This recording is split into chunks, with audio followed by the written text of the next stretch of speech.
Guten Morgen, y'all. That's a butchered German good morning. Yeah, so hey, welcome back. So today is day two, right? Or Essen Hall 2 of 3, if you will. So for those that missed yesterday, a brief catch up here while I finish getting everything set up, I should say.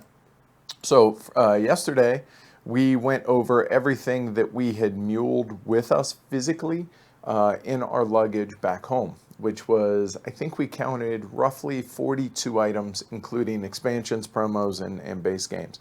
Mostly for us, but also some for those that won. We had 3 auction winners for us to mule back games for them. And we promised 7 games, 8 if they were patrons. All 3 were patrons.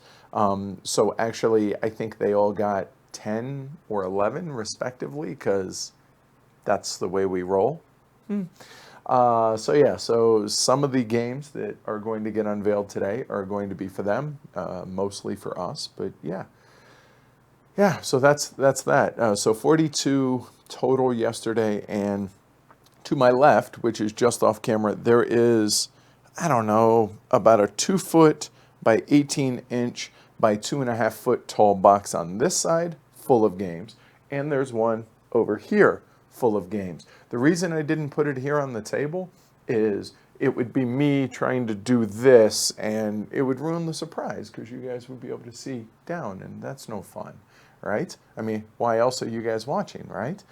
So yeah, so let's go ahead and get to it. It's going to be a long stream. There's a lot of games. Also a reminder, anything that is unopened or anything specifically that you want to see the inside of, I'm more than happy to bust them open. The auction winners were gracious enough to understand that most of the games are going to be punched that we brought home because of weight. So yeah, shall we? Yeah, let's do this. All right, cool. So we'll go ahead and get the camera going, and cool. Julian says, brief catch up. We got jealous and scared of Antiquity ×3. Correct. All right, so what we're going to start off with here is those are the 3 lists that we made by haul that we showed off yesterday, but I figured it's a new stream and not everybody will have watched yesterday's. So yeah, I figure I would kind of show how we organized everything. So this is haul 1 and partially haul 2. Let me scoot that over. So there you go. So we have 4 different color codes. We have purple, which are pickup review copies. Green, which is the auction winners. Blue is stuff that we want copies of. And orange was, hey, we wanted to check that out. So yeah, even though these aren't crossed off, pretty much everything was covered except for basically 2 games, which were kind of a bummer, but so goes life. So here is haul 1, color coordinated with a key down here for that, and haul 2, and this is where we were. This is where our ADC Blackfire, who hosted us. Yeah, so that was haul 1 and part of haul 2.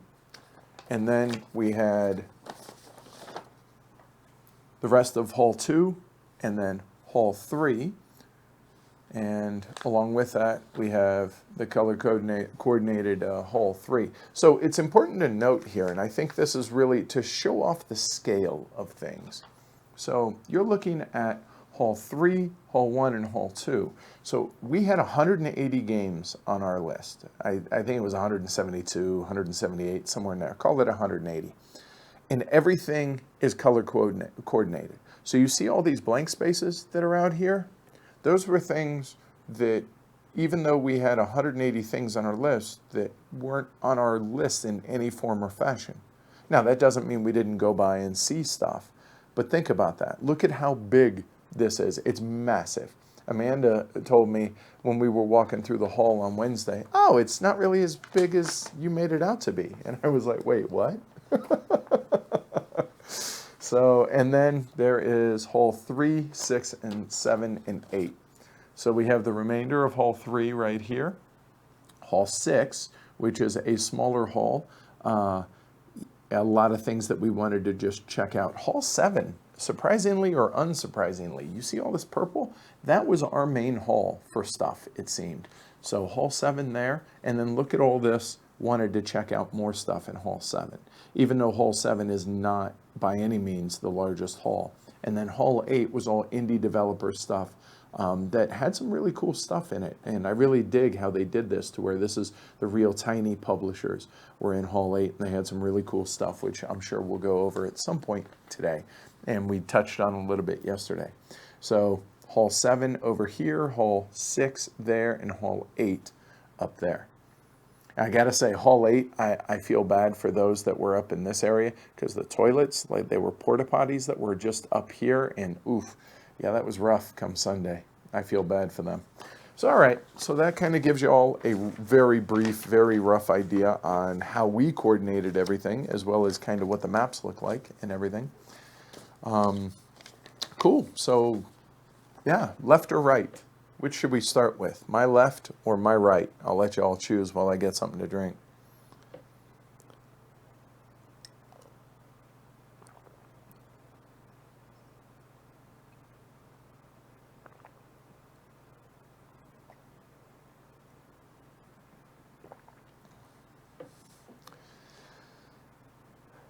All right, looks like right wins out. So let me move my mouse and get the table out of the way. All right. So we'll start off with an auction winners game that I had little to zero interest in, but I felt obligated to check out because, well, because of who it is. What is that? Nusfjord, I think. Nusfjord. So it's the latest Uwe Rosenberg. Any fan of the show knows that since 2013, I have been less enamored with Uwe's games, starting with Glass Road and working our way through Feast for Odin, Fields of Arla, so on and so forth. I'm a really big fan of his older stuff. And yeah, so I forget which of the auction winners this is for, but they knew it was going to get punched. So it's punched. There we go. So cards, wooden fish, lots and lots of fish, and bits. And then, as is the case with a lot of Uwe's games, multiple rule books, so what the game is about, and an appendix, which I gotta say, I love this, the fact that Uwe / Lookout / Mayfair does this with the games. I think this is a fantastic way of doing rule books. I'm a really big fan, and it helps that they can afford the extra paper, the extra book, you know, in all their games. So yeah, really, really big fan. So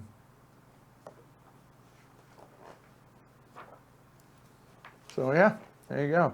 At some point, we will get a copy and we will review this. Rest assured, we will. It's just, it's really hard for me to get too terribly excited about Kindler, Gentler, Uwe. So yeah. Oh, and also I've been showing, hey, look at that. They put the box on right. So there you go, back of the box as well. Cool. All right. All right. So, Nusfjord. Yeah, here we go. All right.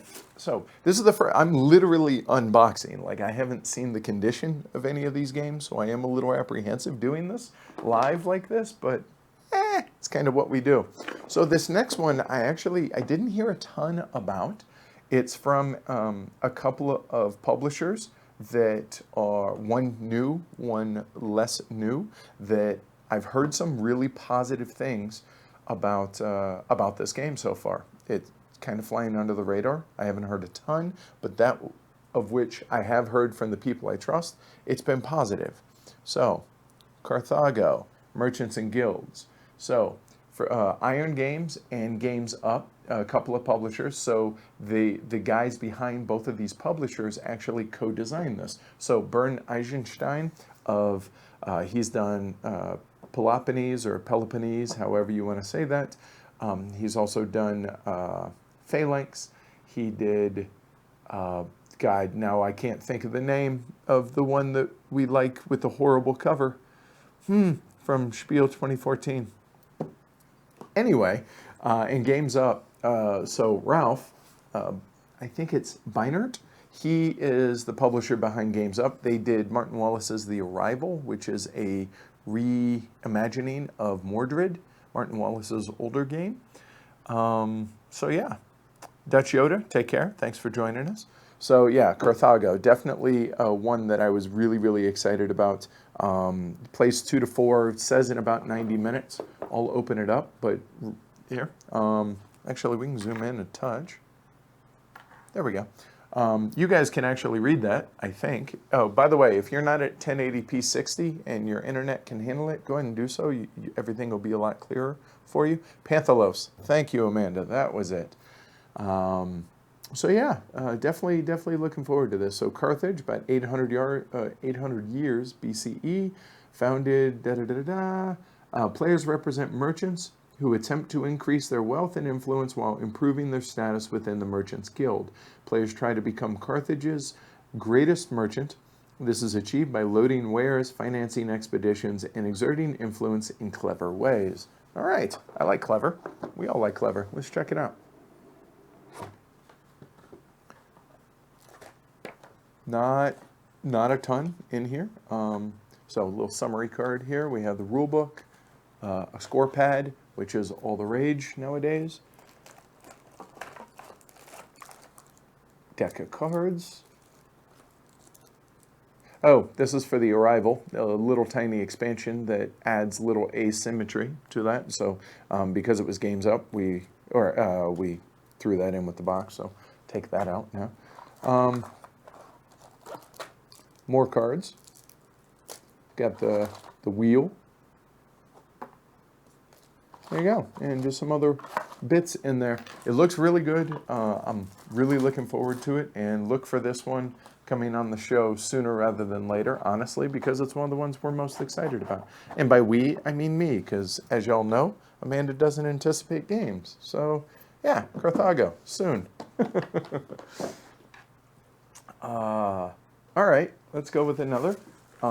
There are a few copies of this, and this has been all the rage. You guys have already heard a ton about this. You haven't seen much by way of playthroughs yet, but there will be likely one coming here on Heavy Cardboard.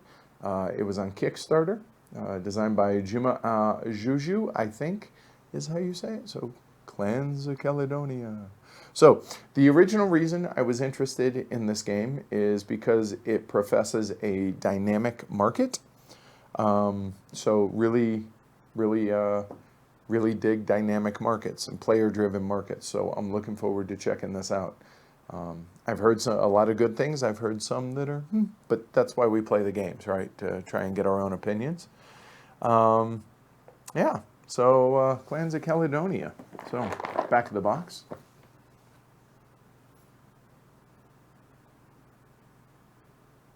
Cool. All right, let's open it up and check it out. And again, this is your trigger warning if you're OCD. All these were punched, or the ones that are out of shrink were punched in Essen late at night, and everything just thrown back into the boxes. So if that's going to bother you, look away now. Oh, God. You sure y'all want to see this? This is not pretty. Oof.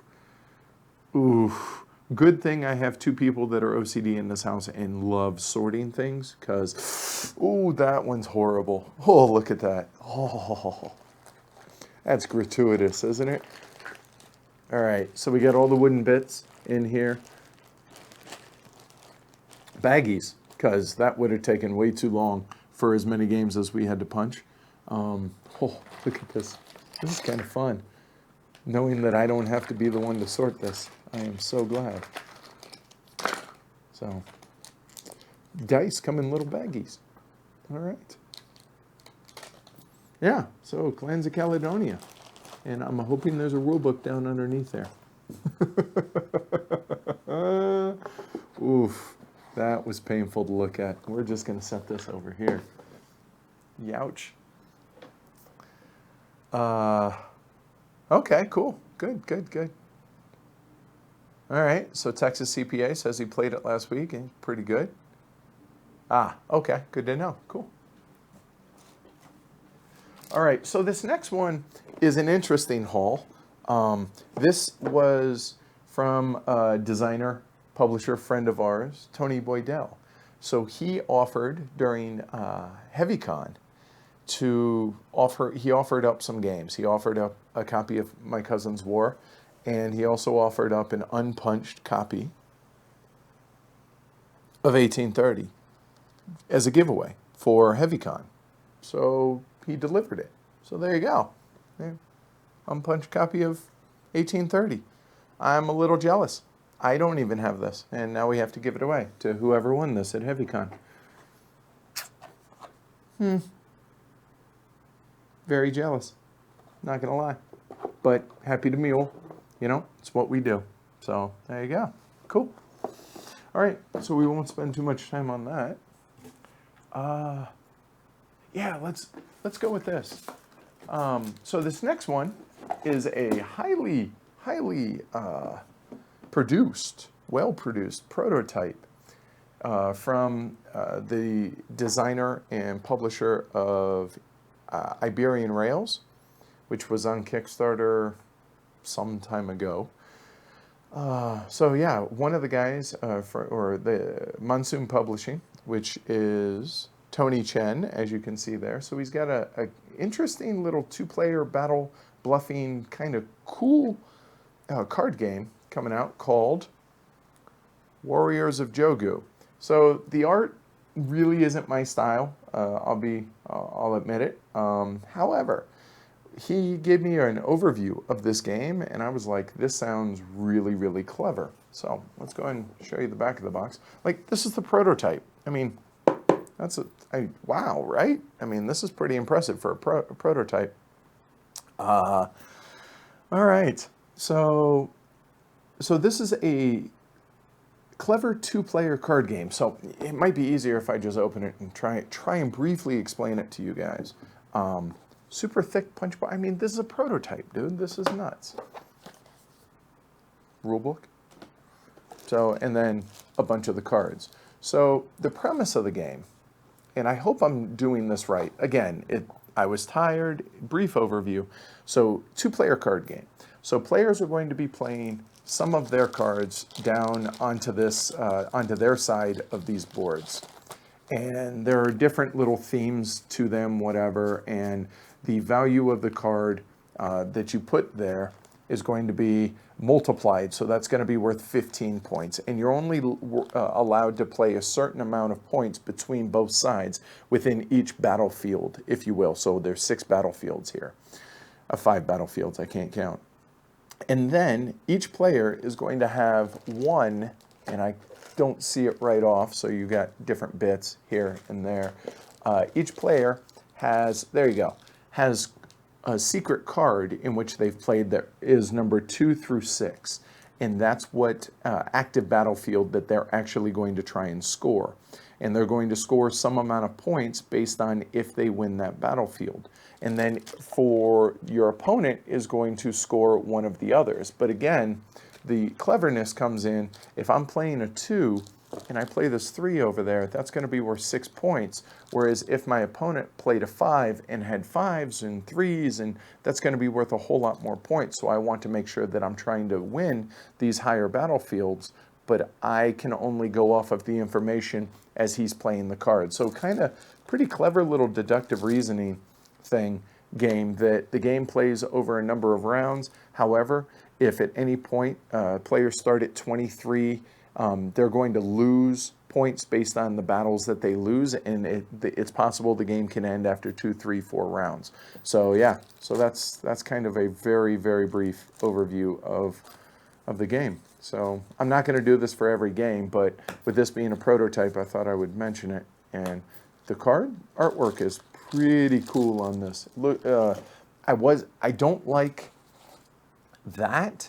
However, the actual card artwork itself, and it's kind of a steampunky animal world fantasy stuff that actually looks pretty good. So yeah, so that is Warriors of Jozu. All right. Hello, Sven from Germany. Hello from Colorado. And I think this is going to be coming to Kickstarter sometime in the next couple of months. It could be as soon as November. It could be as late as February. I can't remember exactly. But yeah, we may do a playthrough of this and or review and see if it's something that Amanda and I enjoy playing 2-player.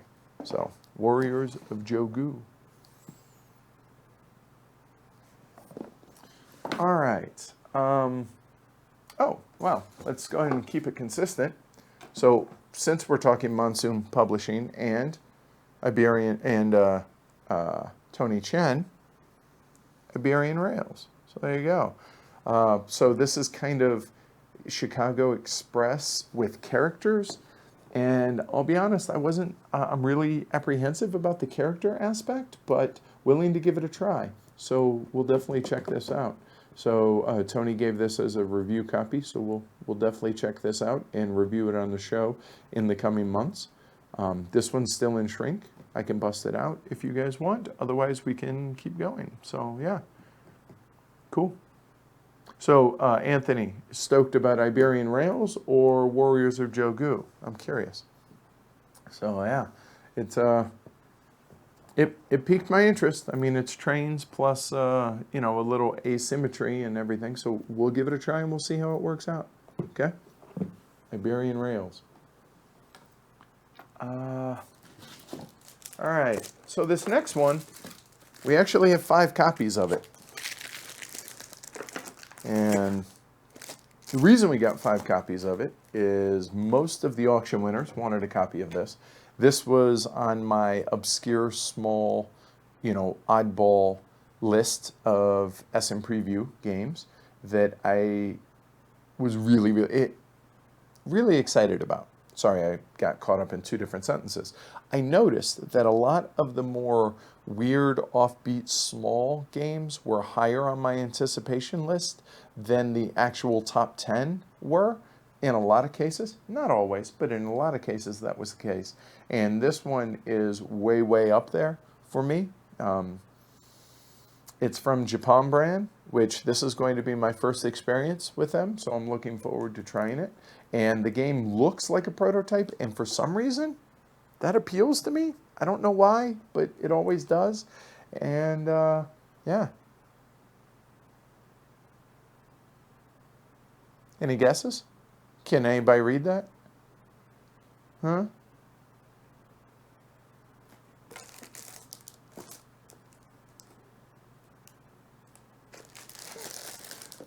So we have uncovered 3 of them so far. Laggerten. So yeah, that's 3 of them. I don't know about y'all, but I have no clue what it looks like inside, and I'm curious. Are y'all curious? Because I'm curious. I'm curious. I assume y'all are curious, so we're going to bust one of these open, shall we? Cool. So we'll set 2 of these puppies aside. Let's rip into it, and let's see. So there's the back of the box. Hey, it's all about excavating, archaeology, excavating fossils. So yeah, that sounds, I mean, who doesn't, as a kid, who didn't dream of being an archaeologist? Or at least I should say I did. And so oh, well, okay. So that's taped to the back of it. Okay. So this is what the actual game looks like. Huh. All right. So give me a second while I fight with the plastic. Talk amongst yourselves while I struggle. Ugh. Should have brought a razor blade. Aha. There we go.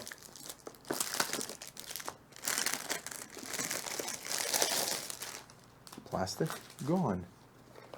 All right.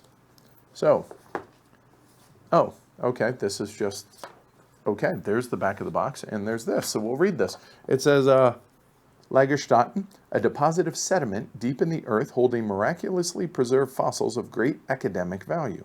To paleontologists, Laggerten provides an irresistible opportunity to unravel the mysteries of ancient dinosaurs and secure funding for further research. Once you arrive at the Laggerten, you will excavate sediment containing fossils and restore them. All the while, you will strive to get funding for your research by fulfilling requests from fossil collectors or putting your fossils on display in museums. Presenting your findings at academic conferences will earn you prestige and make later excavations go more smoothly. Will you be successful in your career as a paleontologist? Yes, please. That sounds great. The 3 to 5. So I got one of these as a gift for a friend of mine that plays a lot of games, he and his wife. And so I was really apprehensive about this, but this was kind of, I was told to get something weird and obscure. So yeah, this is what jumped to mind. So there we go. All right, so let's check it out. Where ancient fossils lay deep below the earth. Dun, dun, dun, dun.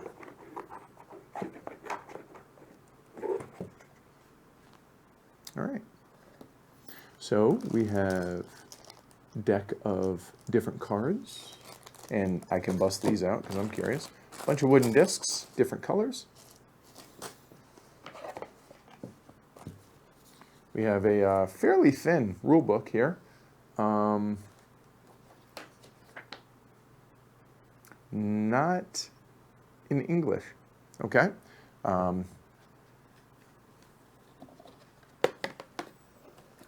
This is a tidy little game. I mean, it's a small box. You can see I don't even have to zoom out for that. All right. I think that makes a lot of sense there, Doug. You make a compelling argument on that. That makes a lot of sense. So this is, it's on thin cardboard, but it's sturdy enough. It lays flat-ish. I mean, it's sitting on top of the boxes, obviously, but yeah, like I said, it looks prototype-ish, or as I like to put it, it looks clean. So I have zero problem with the way it looks. I think it looks good for what it is. So let's check out the rule book. Very, very tidy. Oh, very tidy rule book. So we have page 1 and 2, just description of the cards, how to play, and the specimen list, and that's that. Okay, that's the entire rule book. So let's hope. I have high hopes. I don't have high expectations, but I have high hopes for this. So yeah, we'll see, and we'll go and bust out some of the cards real quick.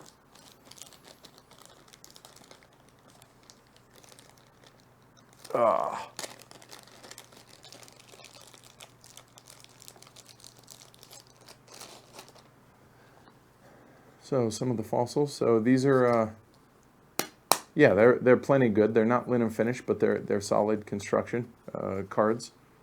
So just different parts of the fossils: heads, tails, abdomens.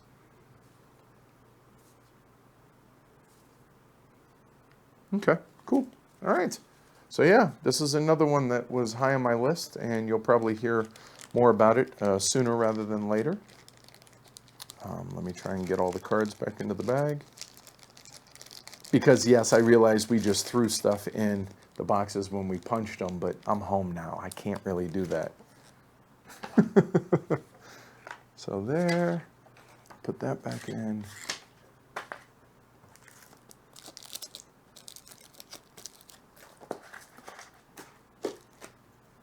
All right, so Laggerten. So Trent, I hope that did nothing but whet your appetite for your copy. There we go. So that's 3 copies of those. All right.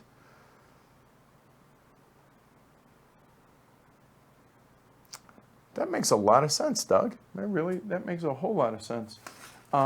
So another game that there was a copy revealed yesterday, and I told you there were a total of 3 copies, and so far everything looks like it's in real good shape, and it made it. So this one, so 3 copies, a couple of the auction winners wanted copies, and I was like, you know what? I'm gonna go ahead and pick one up and check it out. I was really turned off originally about the game because of the aspect of a spinner. However, somebody in yesterday's video commented that the reason the spinner, because I equated the spinner as basically the same as a randomizer like dice, the reason the spinner is different is apparently you can spend some sort of resource to be able to move the spinner 1 space to either side, I believe, spending some amount of resource to be able to adjust the spinner, whereas you can't really do that with a die, except I guess you could, do the opposite face or something. This kind of makes more sense. So I'm less apprehensive about it because that made sense to me. So yeah, even though I showed it yesterday, we'll go ahead and check it out.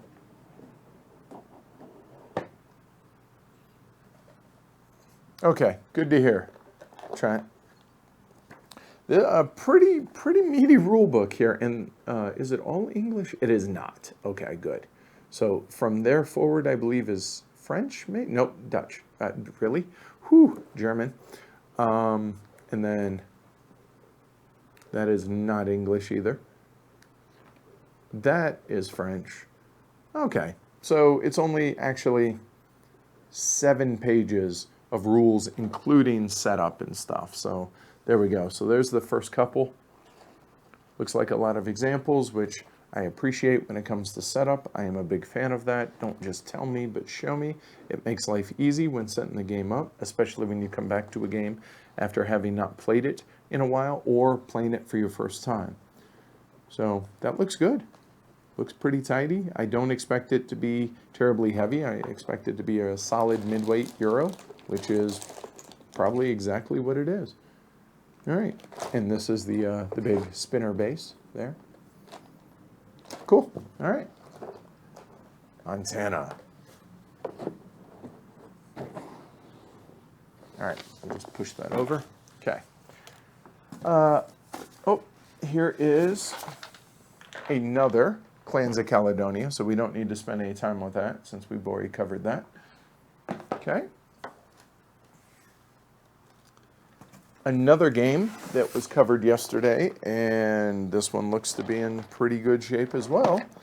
But first one today, the second, I think, or this is the third copy of Altiplano. There were 2 yesterday, and then 1 today, obviously, and that's the 3 copies. 2 of the auction winners wanted it, and I bought one because, yeah, I wanted it, and I knew it wasn't going to be available. I'm sure we may have gotten sent one as a review copy down the road, but yeah, I guess anyway, moving on. So Altiplano.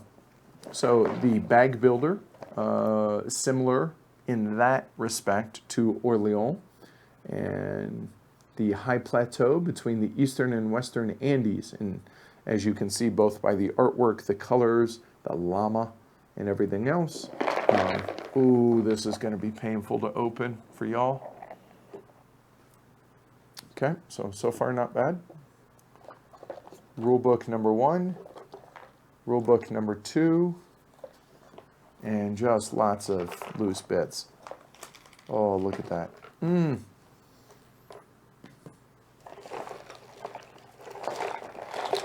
Oh, yeah, we're going to just do that. Okay.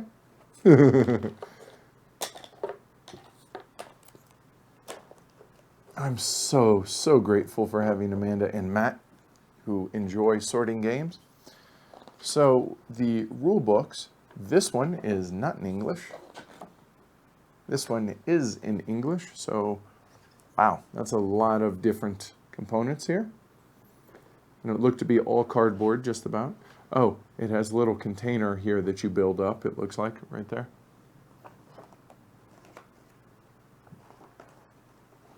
No, that's the closest that you're going to see as a component drop. That's not our shtick. I'm going to leave that to Tom. The cartoony llama is pretty adorable. He's, speaking of which, see?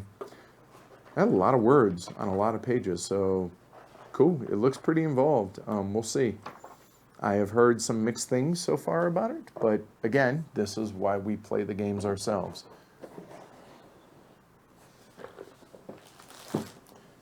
All right, so let's see what's next. Oh, hey. Snowdonia expansion. Thanks, Tony. So we'll zoom in for this one, since we box. The Siege of Petersburg and the Channel Tunnel, 1881. All right.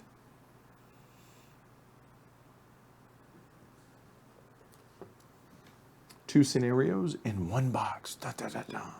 So cool, more Snowdonia, which we need to actually review that. We need to get on that. But yeah, so cool. Looking forward to checking those out. You know, we'll stay small boxy here since we're zoomed in. And we have a couple of copies of the aforementioned Cousins War, which is the latest game from Tony Baidel's Surprise Stare games. So this is for one of the winners from HeavyCon, as I mentioned earlier. But let's go and look at, he has one that was open for us for our review copy. So we'll check this out.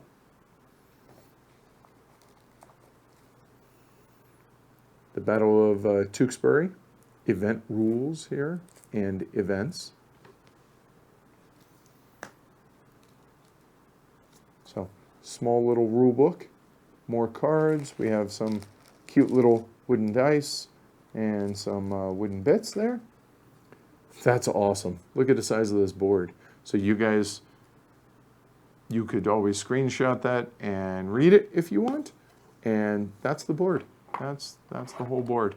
So just bigger than 2 decks of cards. That's pretty cool. I dig it. All right, and then as I mentioned, the cards right there. All right. Thank you, Tony. Looking forward to giving it a try.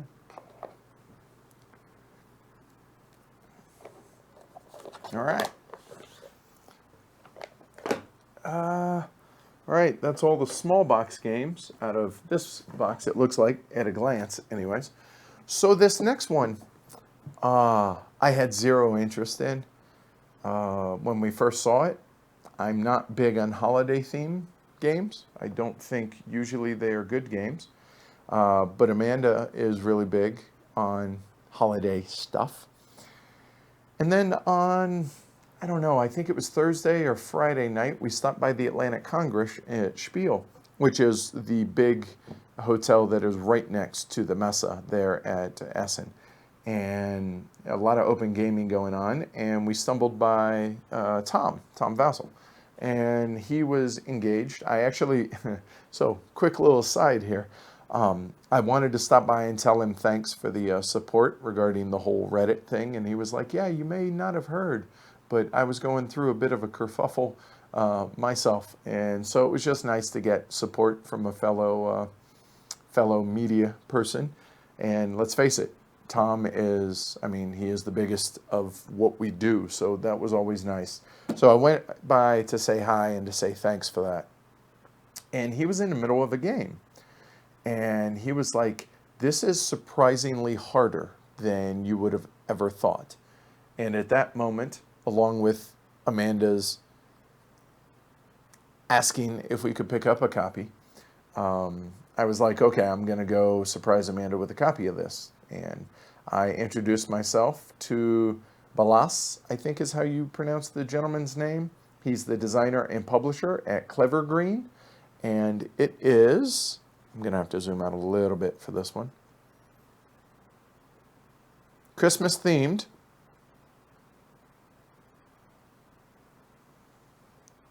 Christmas tree. So there you go. Christmas tree. Yep. Really.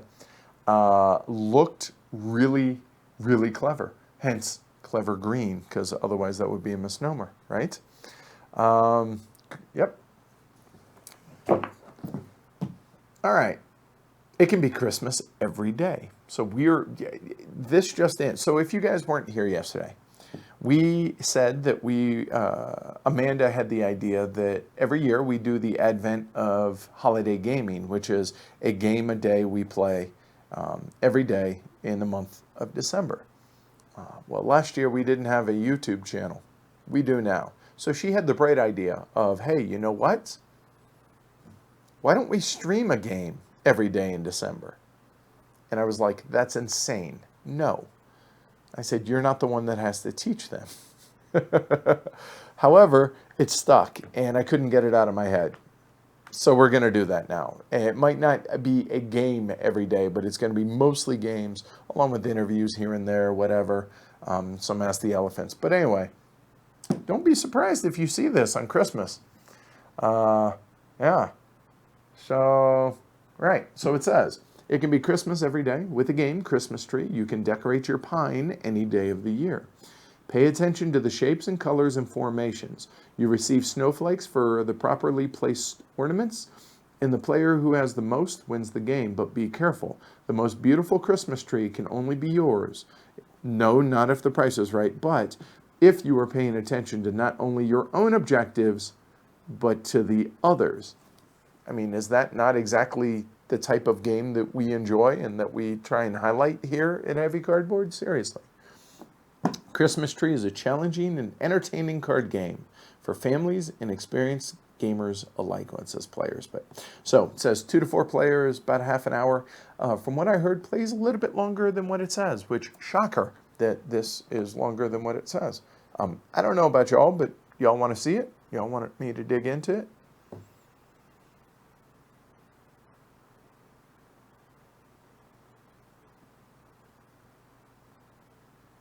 Yeah, I want to. So let's check it out. Let me dig into it.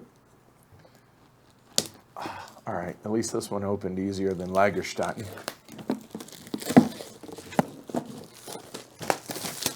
All right.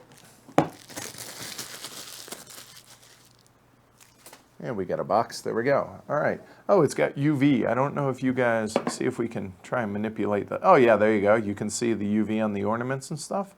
That's a nice touch. That's pretty cool. All right.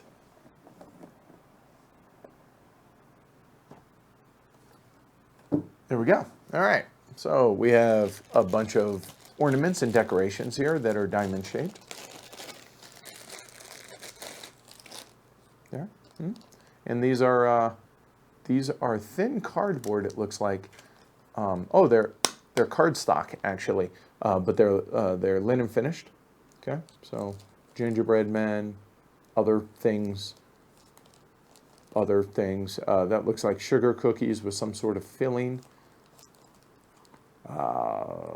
A ornament with snowflakes, just an ornament.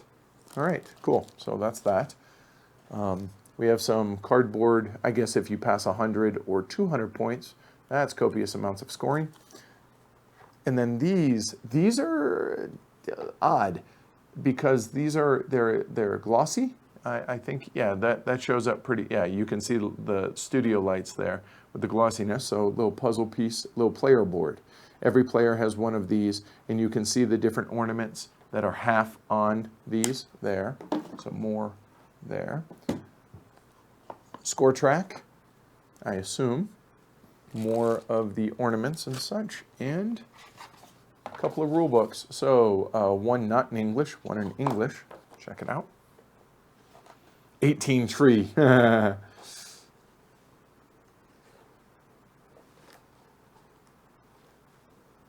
There's the introduction game, the advanced game, and 2-player game. Help for the scoring. Oh, that looks involved. Look at this. Here. Woo. I'm not saying this is a bad thing. I'm just saying there's a lot to be to keep track of while you're playing this game. Look at that. That looks exciting. Legitimately, that looks pretty cool. So the designer is Nagy Balas. Yeah, I'm butchering that, I'm sure, but I'm trying. And then a little, there's tips and designer notes and objective cards. So there you go. Cool. All right. Sign me up, man. So good call, Amanda. This is all. It's half your fault, a quarter Vassal's fault, and the rest just because I thought it sounded fun. So good call. All right, let me throw these back in the bag. We'll move on to the next one, guys. So that's Christmas Tree by Clever Green Games.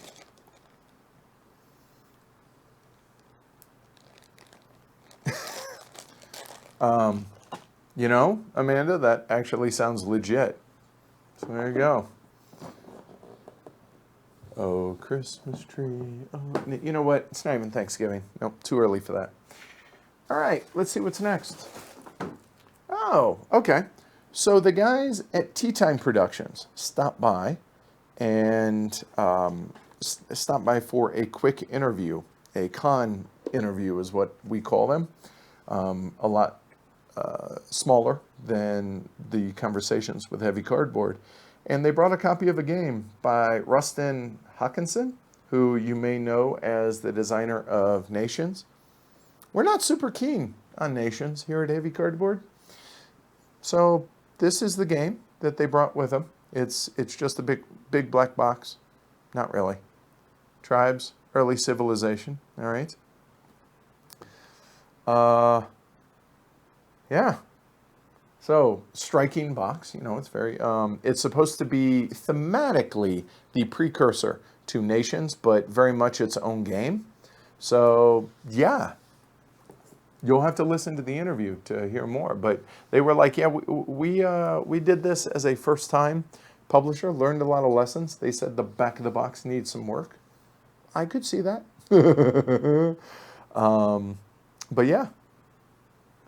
Okay. So yeah, tribes, early civilization. We're going to give it a try and give you guys at least some brief thoughts. And we'll let the game dictate if we do a full review or if we just do a trailer on it. So we'll see. But yeah, tribes, early civilization. So thanks to the fellas at Tea Time for providing it. So yeah, all right.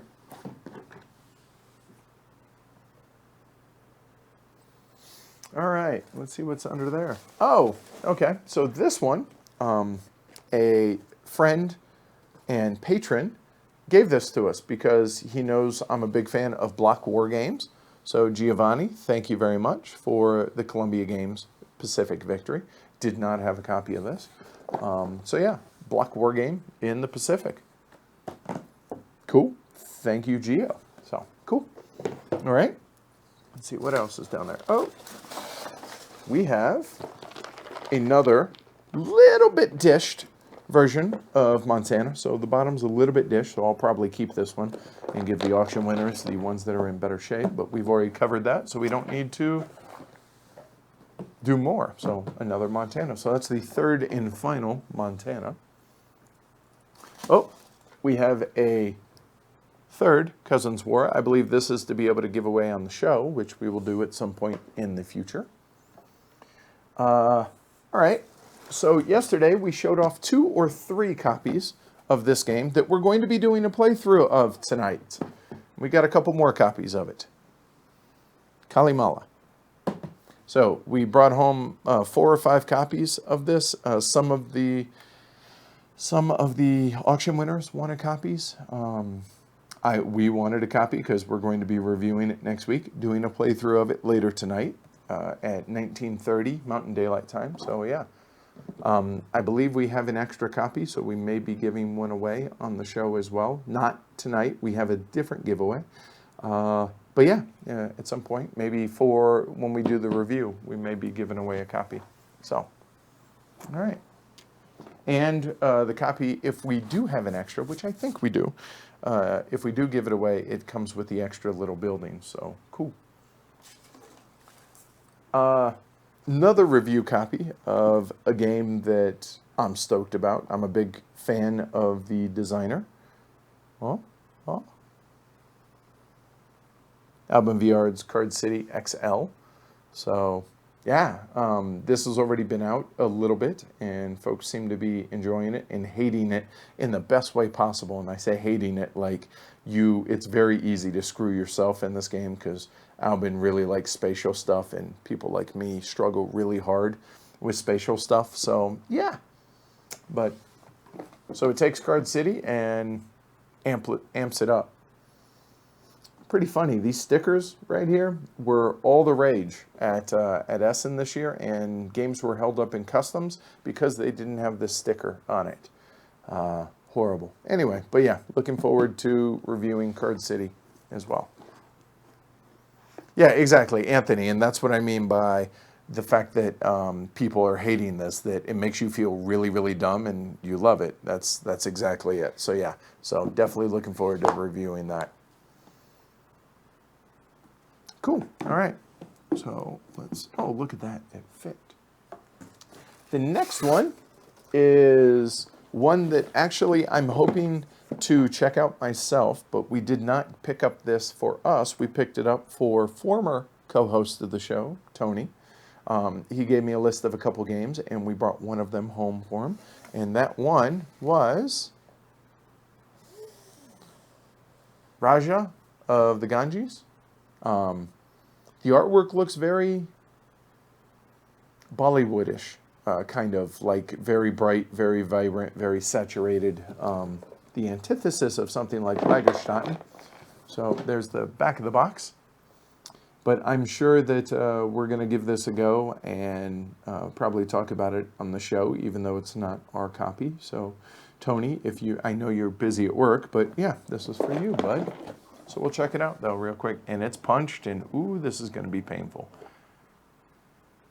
We did not kitchen rush, Jason. Sorry, no. Ooh. Player boards, a whole lot of punched stuff. I think this is a dice placement game, I believe. Or dice drafting, which y'all know I'm really a big fan of. So 4 different color of translucent dice there. Lots of punch boards, player boards, it looks like.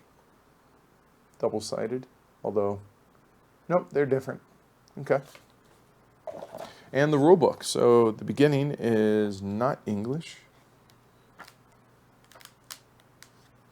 Okay, so the English starts on page 13 here. Plus, elephant first player marker. You see that? Hello. That's amazing. I mean, yes, I'm biased, but look at that. Yeah. I'm pissed off I didn't get a copy now. But the good news is Tony rents games. He only has them for a short amount of time. So this may end up coming to us. The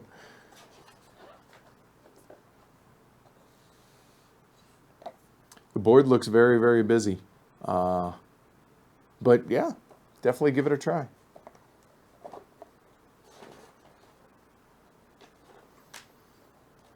And there's different versions for mixed player groups, for advanced players playing with beginners, like kind of a handicap for the advanced players. So that's cool. Another little module that you can add in there. Cool. Yeah, I'm a fan of that. I dig it. All right. So, Raha of the Ganges.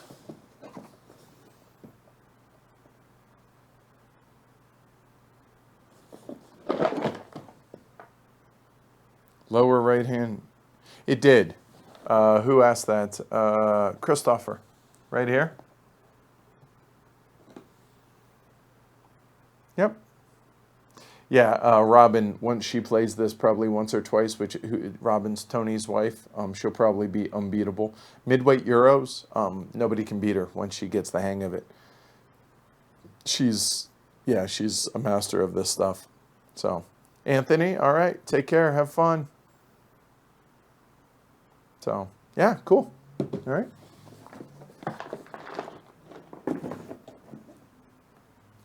All right. So next, so this next game, designed by a gentleman who I had the pleasure of doing an interview with, a con interview at Spiel, who I met, and he decided to autograph it.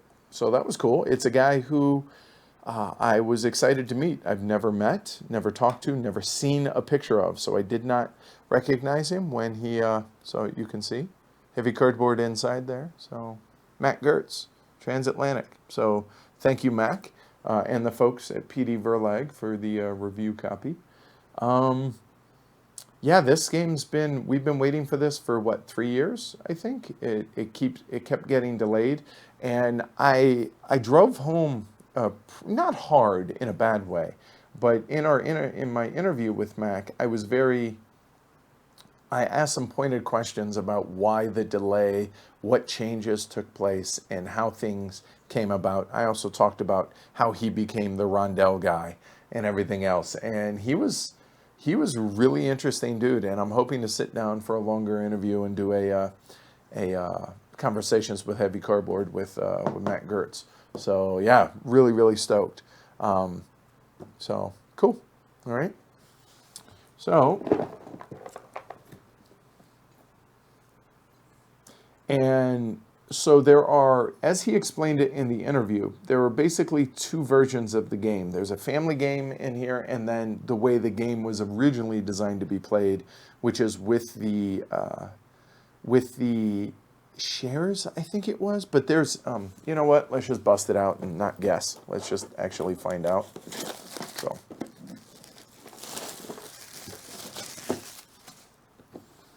All right.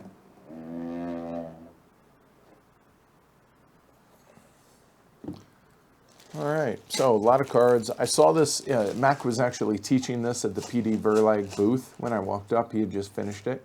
So lots of wooden bits, lots of cards for the ships themselves. The artwork looks great. Paper money that we'll never use, although it looks real pretty. I mean, look at that. I mean, that looks really nice. But yeah, we'll never use it because it's paper money and we have poker chips. All right, I'll set that aside. Oh, there you go. So more ships. And he's already talking about possible expansions because the number of ships that are in the game, there are plenty more in existence than that. And this is a nice touch. It's Age of Steamships. It's stories and history of all the 50 vessels which sail in Transatlantic. So a little background for those of us. Shows the 50 ships there from 1862 to 1914. So a little history of all the ships. I as a history buff, I really dig stuff like that.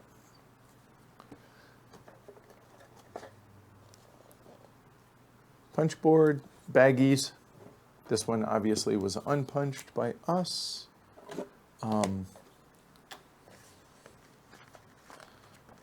Nope. Trying to get to the rule book and set up stuff to be able to talk about the advanced version of the game that he talks about in the interview. Let me see, variant right here. So there are two variants. The variant ship market here. This is what he was talking about here. Oh, sorry, can't see that. So there's a variant for the ship market right here, which he said is how the game was originally designed to be played, but they removed that so that it's a little bit more family friendly, so you can play with it or without it, as well as a couple of other variants in there as well. So yeah, we'll check it out. And Alexander, I totally agree about the chips. Look really cool from Roxley. Looking forward to that. You know, it's funny. Just about everything that we picked up from Essen, I'm excited to check out and investigate and play. So I'm reticent to say, oh yeah, this will be one of the first ones, and it end up not being because other things worked out to where we were more excited about those, or timing of it. So yeah, this is just another that I'm looking forward to getting into. So Transatlantic, and wow, that's a little bit heavier than it looks. All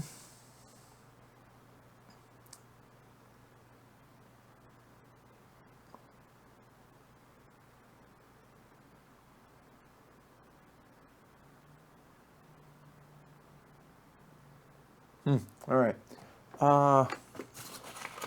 So this next one is from a Israeli group.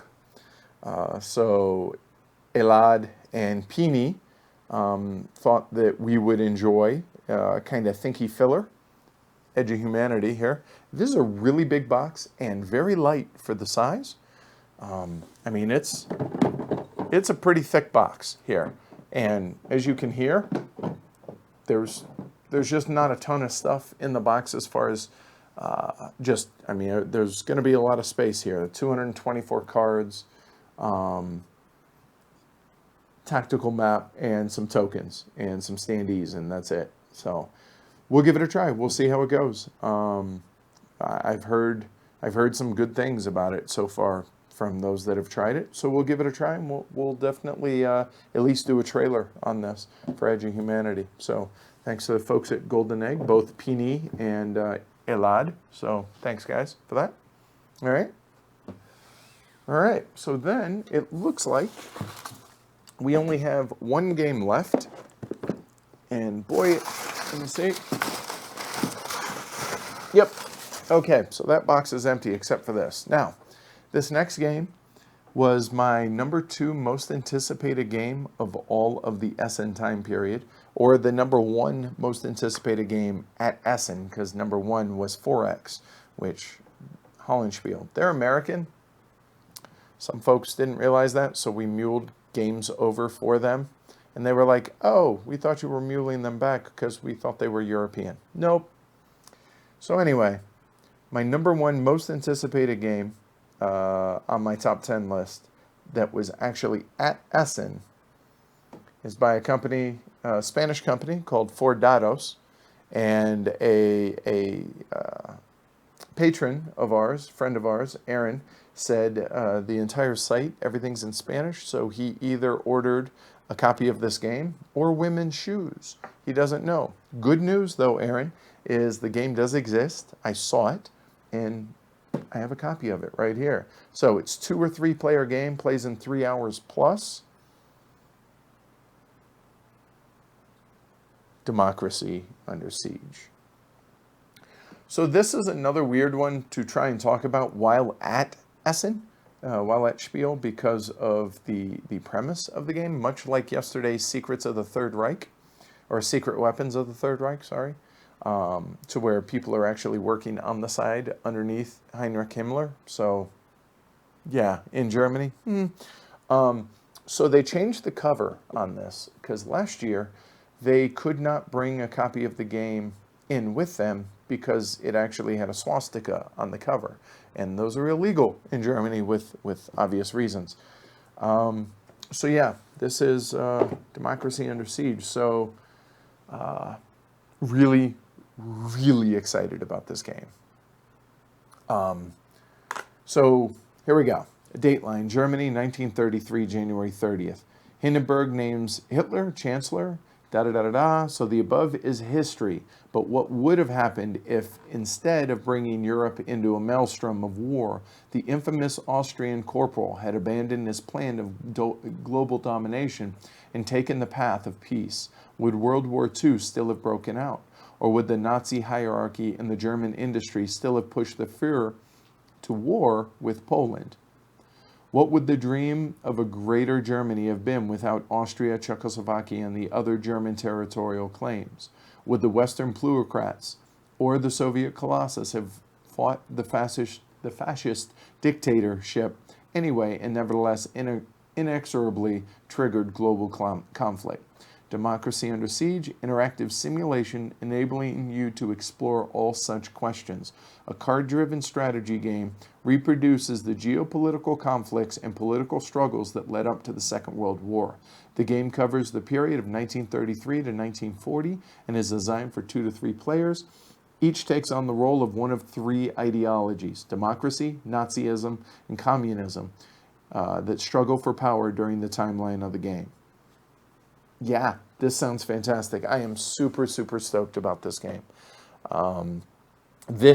If I had my druthers, we would be playing this tonight instead of live streaming Kalimala, but we haven't live streamed the game in a couple of weeks because of Spiel. So instead, we are live streaming Kalimala for y'all. But I am really excited about digging into this. Do y'all want to see it, or should we just move on to the other box? While I have a drink, I'll let you guys decide.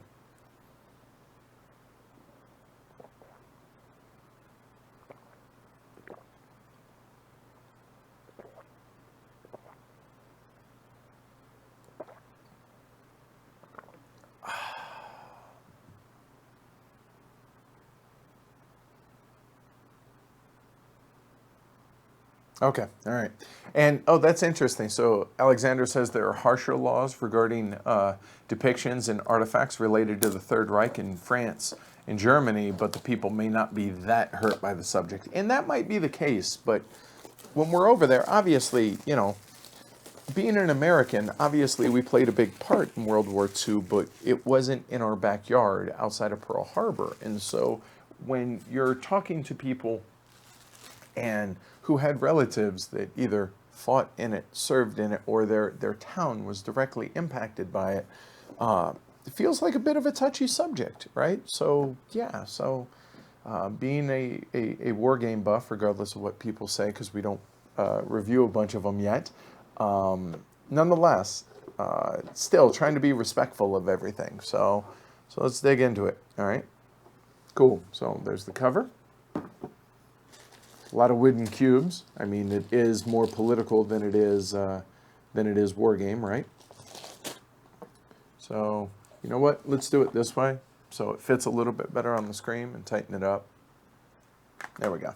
So we have different chits, Maginot Line, different armament stuff in different situations that are going on.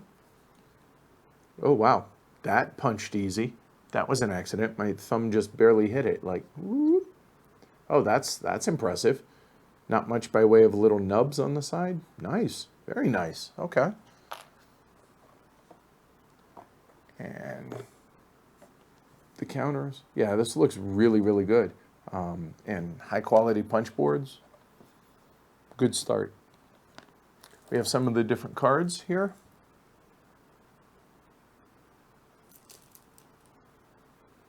Nazism deck, and they changed it to the eagle as opposed to the swastika, which I personally don't have a problem either way, but I understand why they did it. No issue there. Statue of Liberty for the democracy deck there, and I'm going to assume that the communist deck is going to be somewhere in the within those. Oops. Resource track here. These are bowing just a little bit, you can see there, but they're not super thick cardboard. They're thicker than like the Terraforming Mars, but they're not like actual like game board thickness. So they're somewhere in between there. Another resource track. So it looks like every faction has their own resource track, it looks like. Yep. And then there. Then we have sequence of play. These are all on little boards as opposed to paper. Okay, that's one way to do it. That's the actual board. We'll get to that here in a minute. And then the rule book. Oops, zoom out for that one.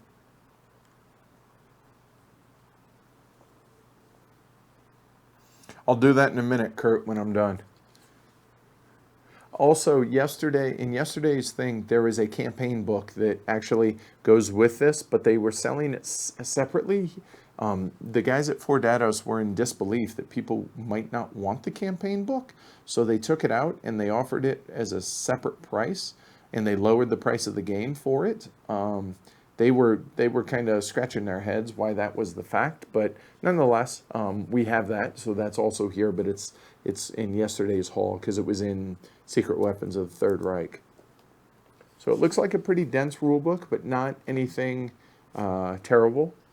I hope it's easy to get through, with the publishers being Spanish and non-native English speakers. So we'll see. Oh, here's where you set up the game right there. Interesting that it's on page 14, but okay. Component overview. So interesting. So they actually have you going through the game before they go through all this. Okay. Overview of the cards, the cubes, the power cards, and then there we go. Cool. All right, so let's see the board. I mean, that's what we want to see, right? Pretty thick. Yeah, it's, wow, oh, that's big. That's a 8-fold board, so bear with me here for a minute.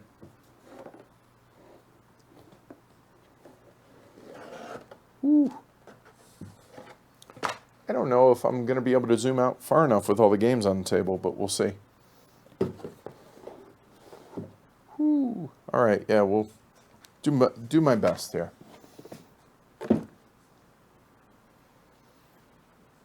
Now I got to figure out. There we go. All right.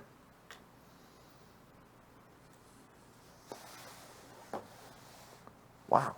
Let me take chat down and everything else so you guys can see that.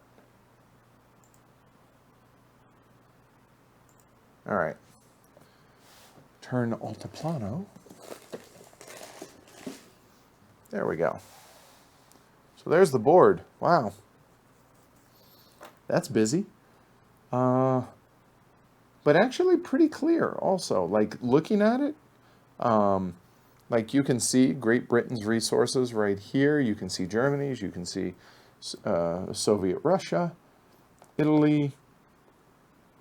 It definitely is busy, but not obnoxiously so. And I'll be honest, this is the thing that has me most interested in this game, the political regime track and how these move and everything. So very, very interested to see how this plays out. Yeah. So, democracy under siege. And Kyle, for you. Okay. Or Kurt, sorry. Well, some of them fell out. So there you go. You can see. All right. So.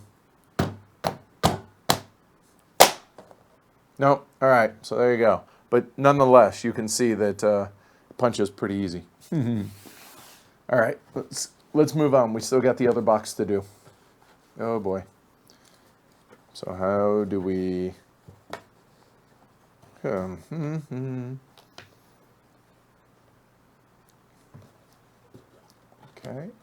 Do this one at a time. There we go. Got it.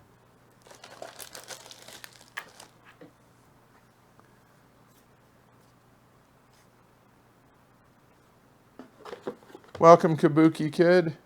All right, let's get all this back in there. Make sure all the loose chits make it in. And that is one of the two boxes. So out of that, so this was 30 kilograms to ship this. So we're looking at 1, 2, 3, 4, 5, 6, 7, 8, 9, 10, 11, 12, 13, 14, 15, 16, 17, 18, 28 items in that one box. It was 170 euros to ship that home. All right, cool.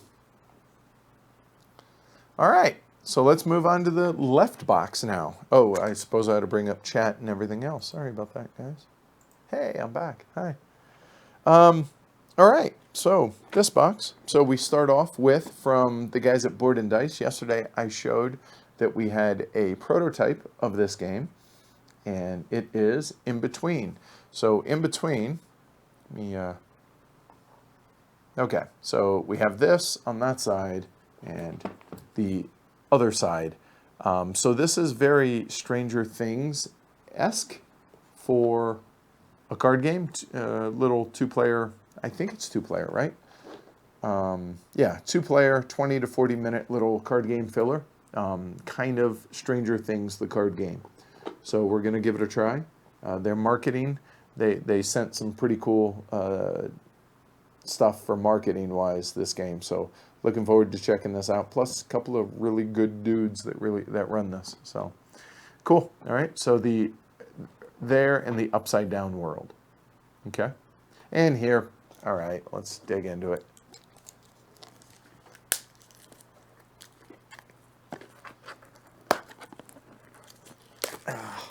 Nice thing is I have a box for trash now. All right, so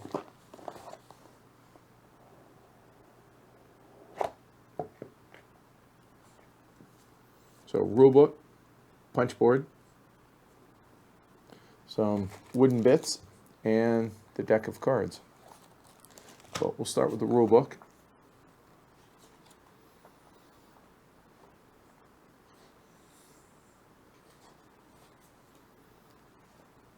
Shows how the game gets laid out. Lots of examples, it looks like here. Card clarifications. All right, cool. Oh, different card abilities. So real quick, just because the artwork is some of the major appeal of this game, I figure I will try and fight to bust this open. So, yeah, I definitely think that I agree with that, Kabuki Kid, that it will draw people to pick it up off the shelf. And wow, there's no quick, oh, there is one. Hold on, I just didn't see it. Now I just got to find the beginning of it. There it is. Whew.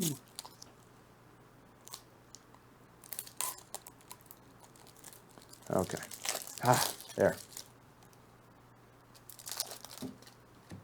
Stream ruined by a piece of plastic. All right.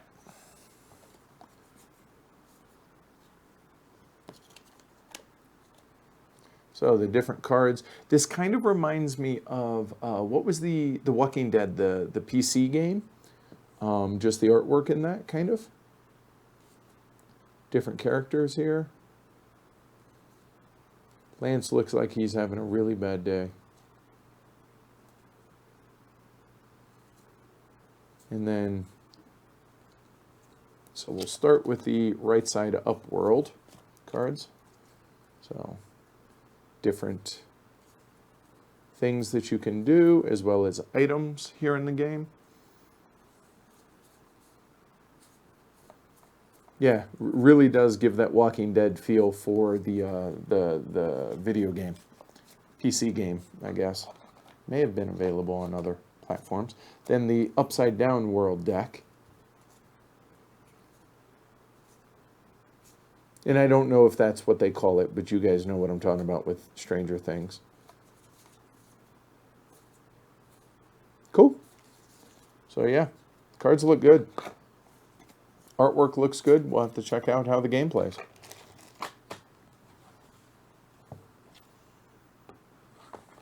Yeah, kind of cell shaded. That's a good way. Yes, that's exactly it. All right, cool. So that is InBetween. Okay, so we'll go with another small box game from Krzysztof Matuczyk, the designer of Craftsmen, as well as a plethora of other games. So, Mercatores. So, Krzysztof Matuczyk. I like the very clean look of this. 2 to 4 players, 15 to 45 minutes, so another little filler game. Yeah, so supposed to be a little, 2 to 4 player card game. And if I can dig into it real quick. Yeah, that opened up easy. All right, cool. And actually, one of the auction winners wanted a copy of this, so we got 2. Krzysztof gave us one, as well as one for, we picked one up for the auction winner. So that's simple, and those are just wrapped up with this little piece of paper right there.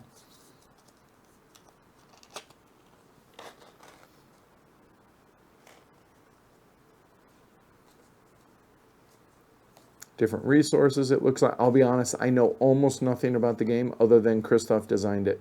That's it. Cotton. Okay. Oh, ooh, I like that lighthouse. Okay, cool. Yes, Taylor Games. Krzysztof was at their booth for the majority of the time there.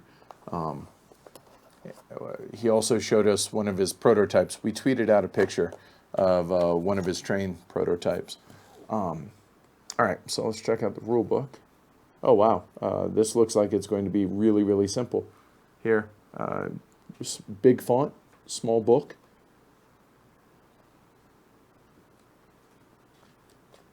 Okay. I mean, there's, 18 pages, but, I mean, pages in parentheses. They're very small. So, yeah, this will be another small one for Amanda and I and Matt and the rest of the group to check out. So, Mercatores. Cool. Okay, another one.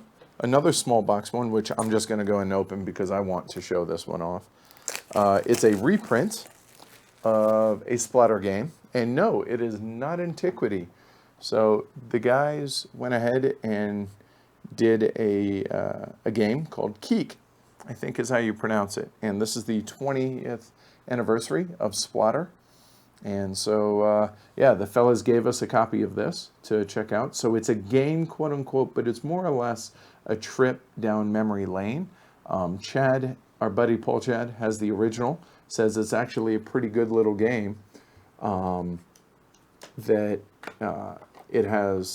it's all the pictures of the history of Splatter and how they used to make the artwork on everything. And I mean, it's all black and white, and everybody looks so young.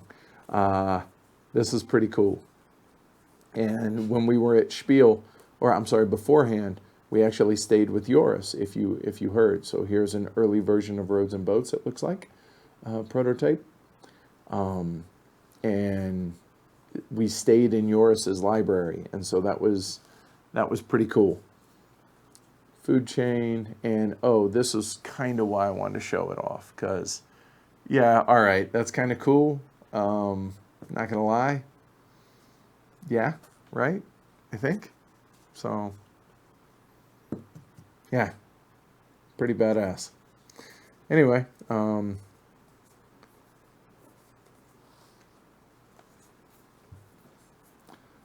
yeah, there you go. This is just a trip down memory lane for Splatter.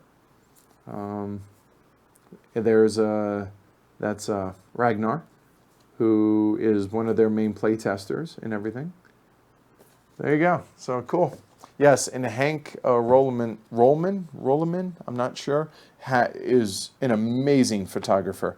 Whenever I play the game of, hey, try and figure out what game I'm talking about, on Twitter, 75% of the pictures that I use end up being his. He's done amazing work. But anyway, so that's Keek, the 20th anniversary from Splatter. There you go. All right.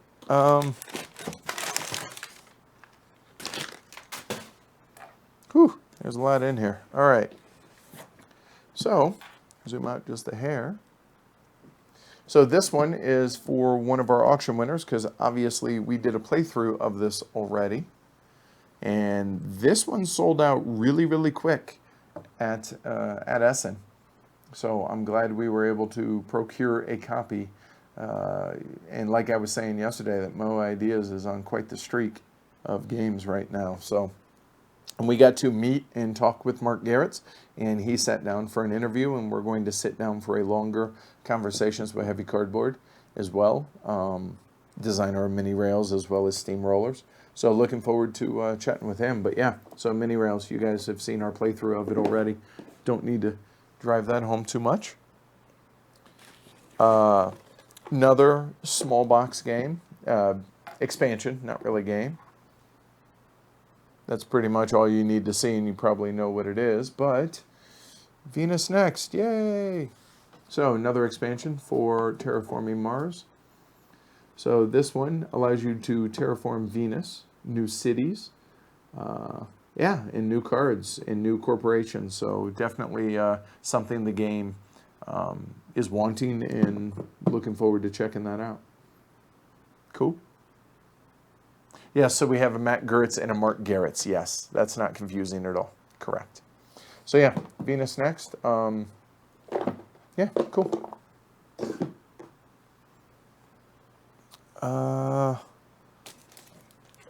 The fourth of 5 of Lagerstätten, which we've already covered. So we'll just move that aside. So this one's pretty cool. So I had mentioned in our preview show, in our Essen preview show, one of the games that was on my small, obscure, want to check out list is 1920 Wall Street. A little card game, economic card game, and the guys at Looping Games actually listened to it and sent a message to me and said, wow, really surprised to hear our game mentioned on your show, and we'd like to give you a copy. And I was like, okay, cool, because I wanted to check it out anyway.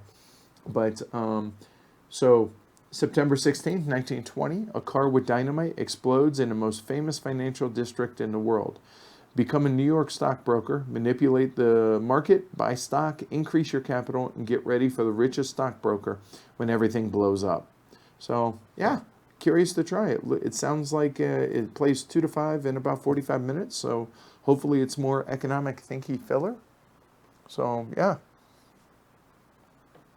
Michael, yes, we will be putting all that up on Sunday. So, yeah, so just hold off till Sunday and you're good to go, okay?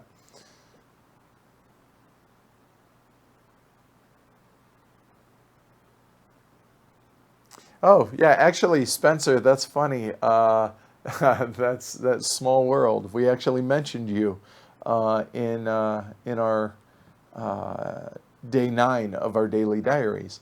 Um, but no, actually, yesterday was everything that was in our suitcases. Today is 2/3 of what we mailed home. But the idea, the premise is there, right?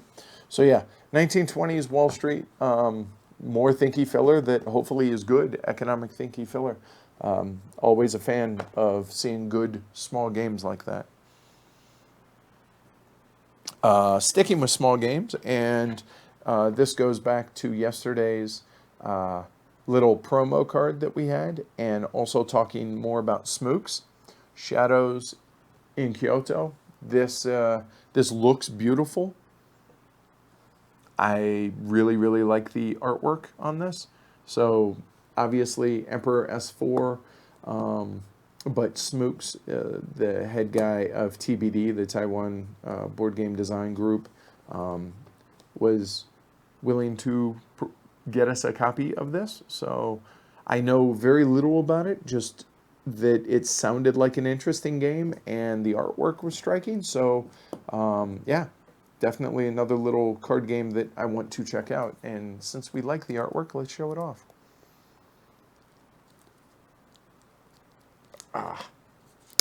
Well packaged.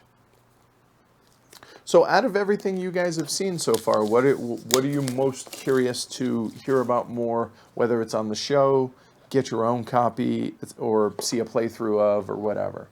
So here's the box cover, the rule book in Chinese, Japanese, and English. So we'll start with the English one here. Very small font, but doesn't look too terribly thick. Pretty simple.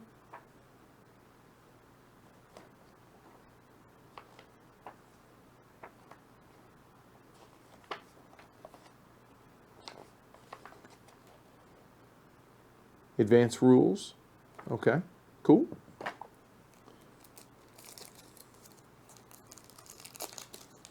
So all of these are linen finished. Like I said, I think the artwork is really beautiful in this.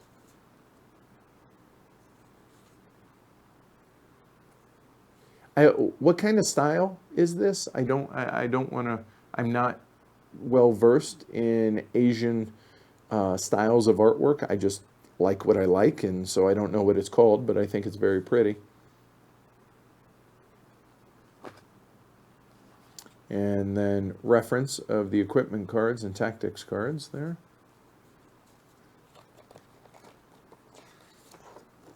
The characters that are in the game.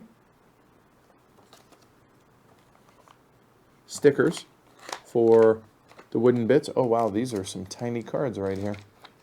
These are like the little mini Euro, mini American, whatever. Okay. Little wooden bits. Like I said, the stickers for said wooden bits. And another little board, kind of like what it was for Cousins War. There you go. So that's the board. Cool. All right.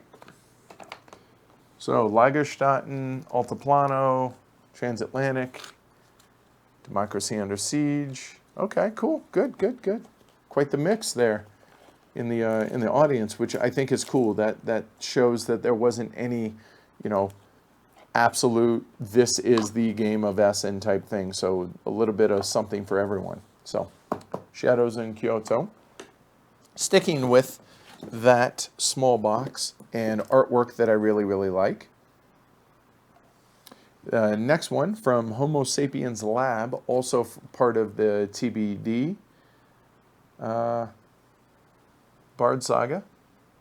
And it has a little thing here that's just taped on here. It says, recommended for the first game. In setup section, all players, instead of drawing 2 scroll cards, please take 4 different color scroll cards, blue, red, yellow, and green.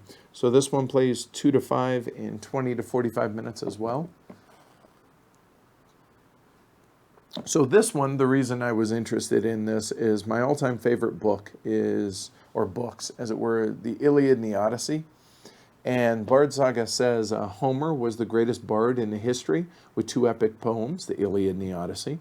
According to legend, Homer had another secret poem left in the world. Now you are one of the bards seeking Homer's lost poem to sing. When all the poem fragments have been discovered, the victory will be the beginning of your own legendary bard saga. So the premise of this just really speaks to me. The artwork looks good, and we'll check that out. All right, cool.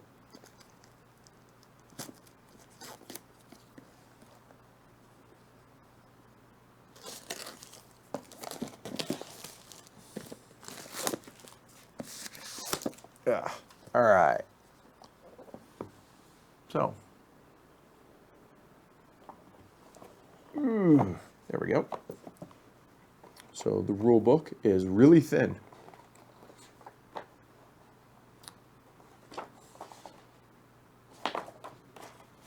There you go. That's the rule book. So what, 4 pages? Actually, so you have setup, and then the rules are actually just those 3 pages. Okay, cool. And let's check out the cards. Oh, they're all wrapped up. All right, I'm not going to dig these out because I'm going to struggle too hard on these. Oh well. Sorry, guys.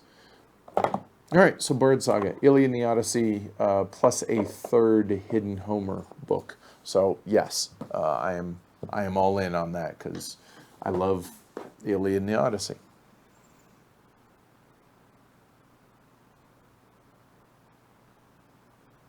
Which bard were you hoping for, JJ? And while I wait for that, I will go with the next small box game. I met Jordan at Spiel, Dark Flight Games. These guys are out of Salt Lake City, and it's their first time at Spiel. And they said, you know what, let's go ahead and get a booth.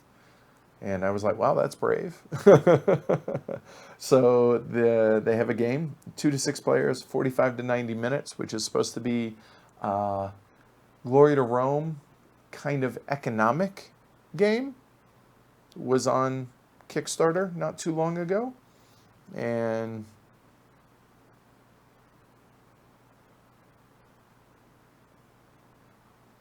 yep. Trent's right. Import, export. I'll be honest, I'm looking forward to this, but I'm actually more excited about their follow-up game that's coming called Tokyo Metro, which is a logistics game with a stock market, and Jordan showed it to us. He's going to send us a prototype. Amanda was like, absolutely, yes, 100%, I am into that game. So yeah, looking forward to both Import, Export, but also Tokyo Metro, as well as the other 2 standalone games that are going to be available with Tokyo Metro. And it's supposed to be a series of 12, I think, games. So yeah, looking forward to that. So Import Export. Become an expert in the trade business with the chance to gain over 100 unique powers throughout the exporting of shipments of goods, specialization into a varied tech tree, and unlocking the advanced game engines that will be completely unique to each play of Import Export. So yeah, that's really looking forward to this. So this is an economic Glory to Rome, is how I've heard it described. So we'll check this out, and you'll see this soon for sure. Oh, Shakespeare. Yeah, that makes sense, JJ. Okay. Yeah, actually, Marlon, it's funny. Jordan mentioned that you and some of the fellas tried a full game of Tokyo Metro and really enjoyed it the day before we got over to the booth. So you must have done it on Saturday. Super stoked about that, and you're definitely going to hear more about that on the show. So, cool. All right, cool. So Import Export. Thank you, Jordan, over at Dark Flight. And just a really cool dude. Really nice guy. So I'm hoping that at some point we might be able to get together for a game day. Maybe he could drive across the mountain, come over and hang out for a live stream of it. That'd be cool. All right. This one is a punch copy of a game that we just went over not too long ago. Transatlantic, so we don't need to do much. But yeah, so another one that for an auction winner. The third and final copy, and because we haven't shown this yet today to make everybody squeamish, we have Antiquity. This one's punched. This thing weighed like 4 kilos before punching. The entire box is full of punch boards here. Yeah, and oh boy, enjoy this one. Whoo, look at that. Look at that. That insanity. Look at.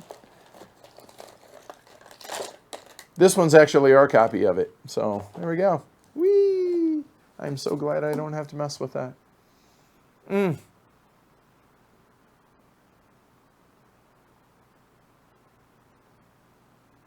Oof. This just. Oh, all right. Yeah, we're going to put that up now. I'm just so glad I don't have to. Thank you, Amanda. Thank you, Matt. Okay, so we'll just move that off to the side. All right. So let's move on. We have another copy of Altiplano. Again, a auction winner's copy. So there we go. So we can move on. Sturdy table with all the games. So a little backstory on this next game. So last year, theology fell out. Hold on. Last year,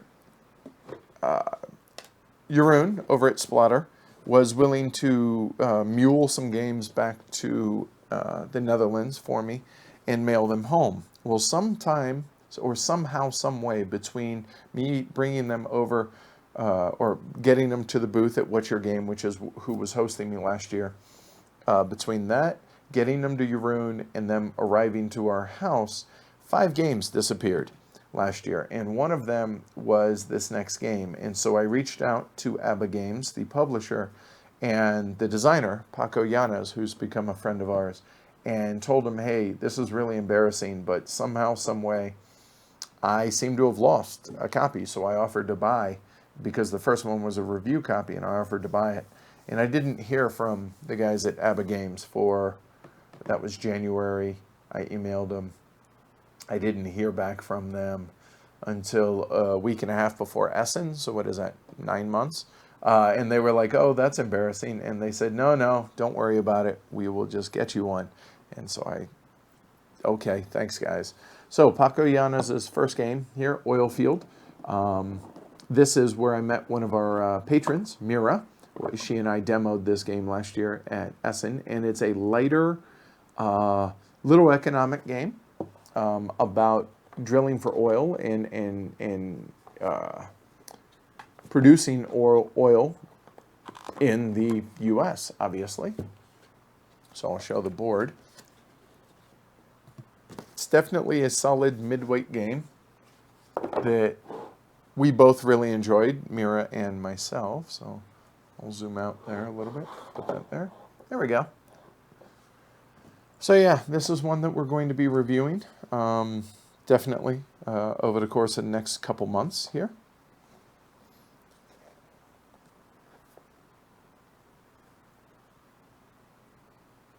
And Alexander, yes, we have two, well, technically we have 3 copies of Antiquity here in the house.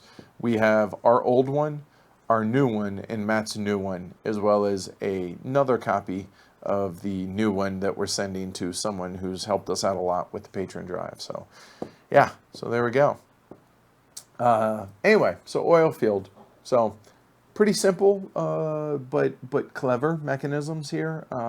Haven't played it literally in a year since demoed it, since our copy disappeared. So hopefully somebody's enjoying Oilfield out there. But yeah. And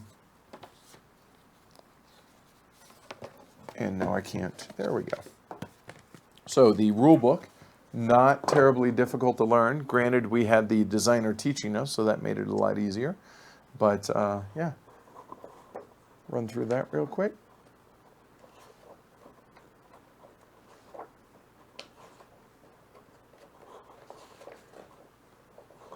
Surprised I didn't hear more about this over the course of the last year. You would have heard more about it from us had we not lost our copy. But yeah, any of you guys familiar with Oilfield, since it is kind of an older game? And by older, I mean a year old.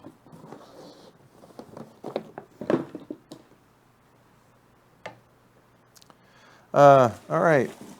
And because I didn't piss off enough people yesterday talking about this game, so we bought 3 copies of this expansion of a game that we really did not like. However, we are willing to try it again because we want to review the game, good, bad, or otherwise. And that is Lorenzo Il Magnifico, Houses of Renaissance. So really strongly disliked this game last year when we played it. Highly underwhelmed by it. So maybe the expansion does something to it that makes it more enjoyable for us. So there's new leaders.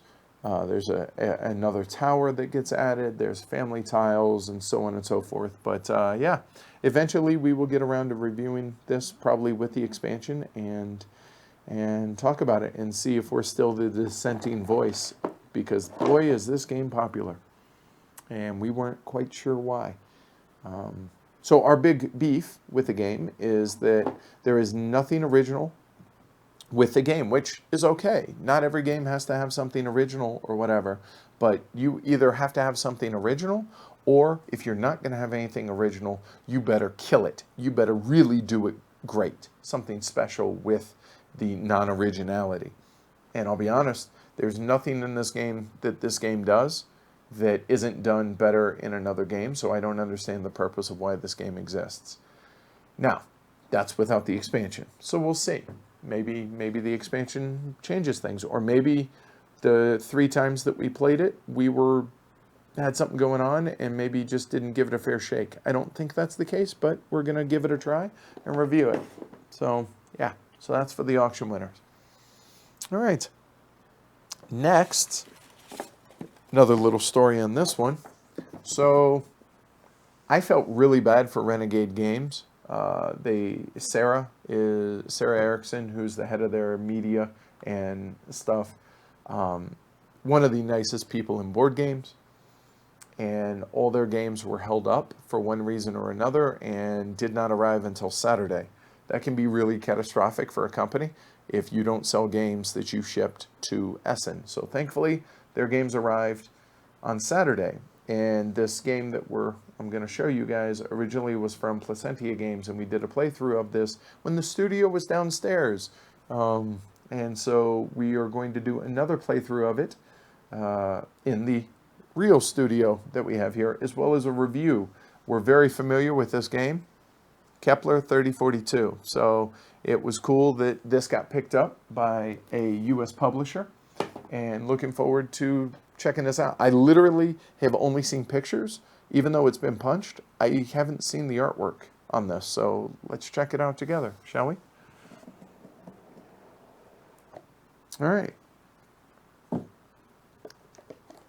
So the rule book actually was really well done in the original by Placentia. So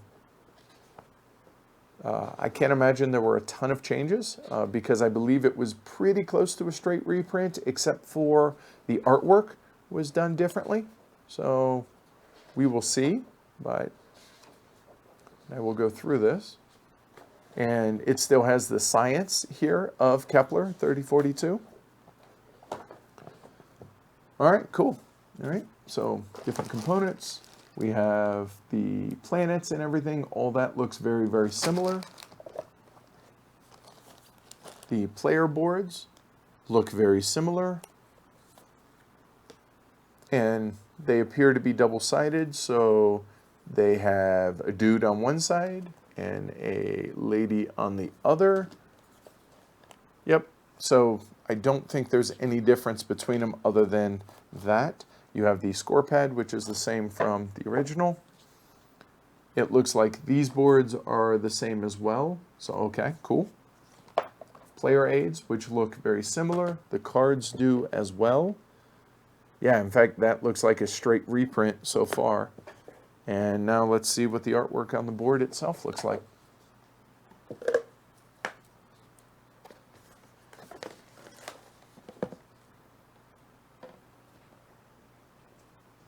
That is space. That is a 9-fold board. I'll just zoom out a bit. And sorry, because there's so many games around on the table. You guys will have to bear with me. But yeah, the board still looks pretty, looks good. And the bottom, here, we'll do it this way. Save some room. Out tearing the board would be good. There we go.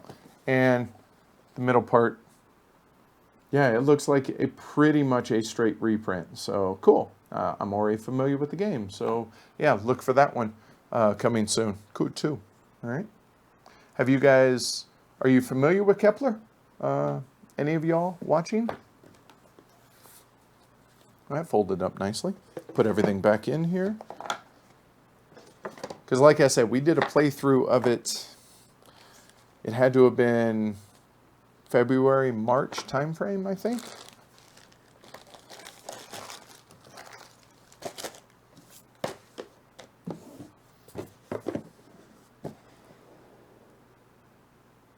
Okay, so no? All right.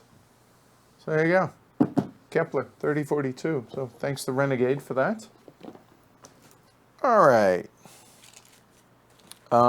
So we have some promos here. We'll zoom in for these because they're small.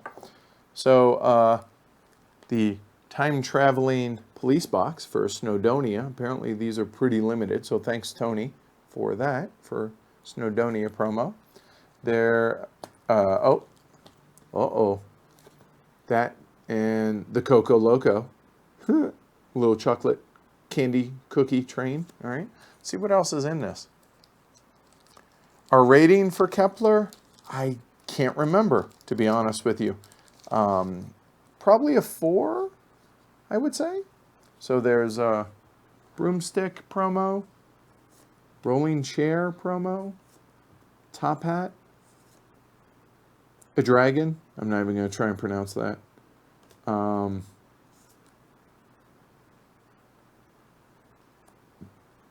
And time traveling. So if we have multiple of these, we may do a giveaway for one of those. And then a couple more of the for the Cousins War that I showed you earlier. All right, cool. Set that aside. Oh, we have some more promos. So we have promo number 1 for Orleans, which I believe these are available in the BGG store.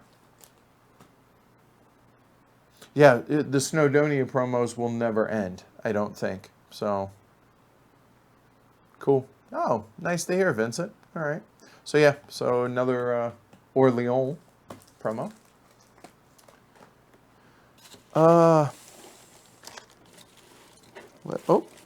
And we actually had, and there's another copy of the number 1. And yesterday we showed off the first one of those, number 5.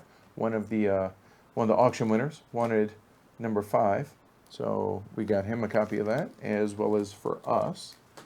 And then, while not promos, these are legitimate expansions for tramways.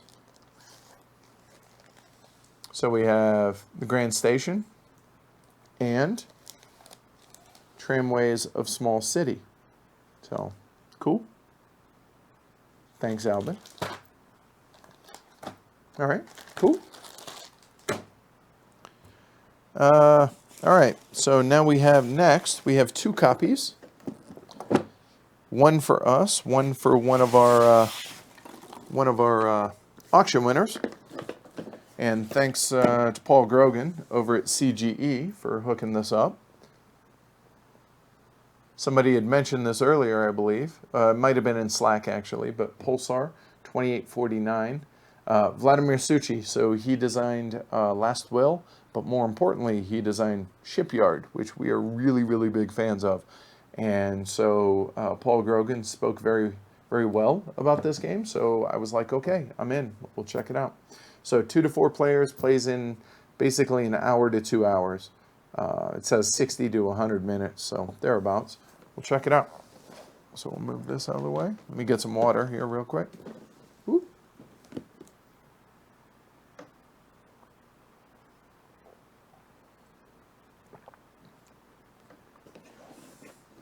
Yeah, you and me both in regards to Wendake there, Jason.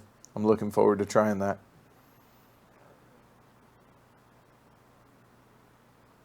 Oh, hey, Rolf. Oh, you wanted to see, it was just the promos for Snowdonia. So, just promos, that's all. All right, so Pulsar, 28.49. And Rolf, I'm still waiting on the proper player aids for Wildcatters. Don't think I forgot.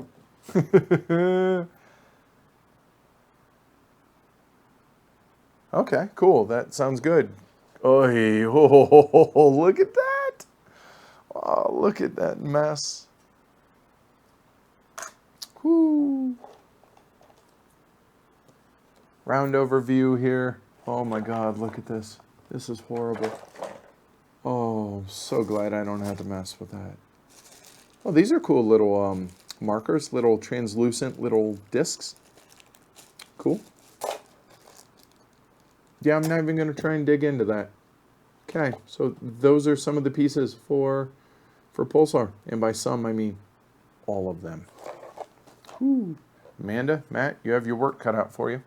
So, rulebook. Well, it's coming. Don't worry, Vincent. I promise. So we'll move that there. All right, so list the components there.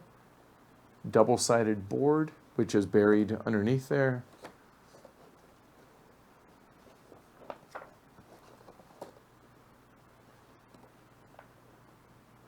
I'm gonna go out on a limb and say that Grogan did the layout for the rulebook. Looks really good. Lots of examples. Big fan. Yeah, it looks really good.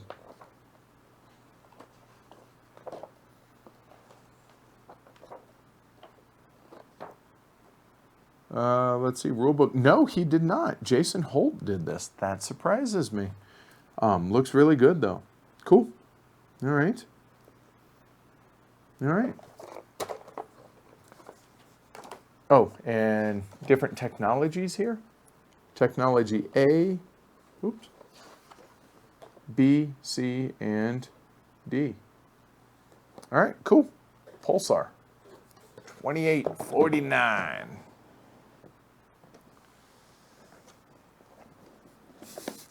Hi, Cave Hines. Thinking of you today. All right.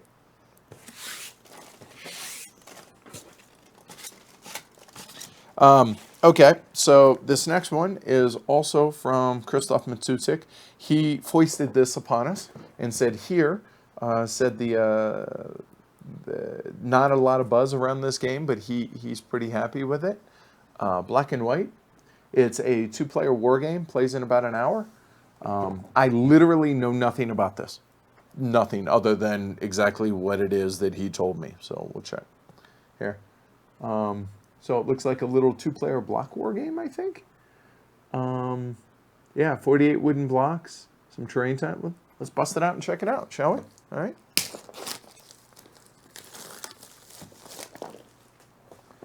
All right. This one's from Bomba Games. So, but Christoph, this came from him. So thank you, Christoph.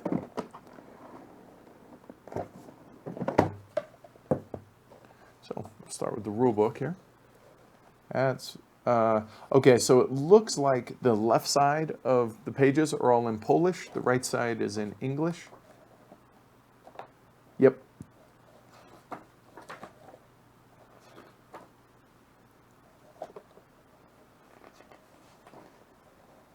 Some of the artwork, I guess I could zoom out. Oops.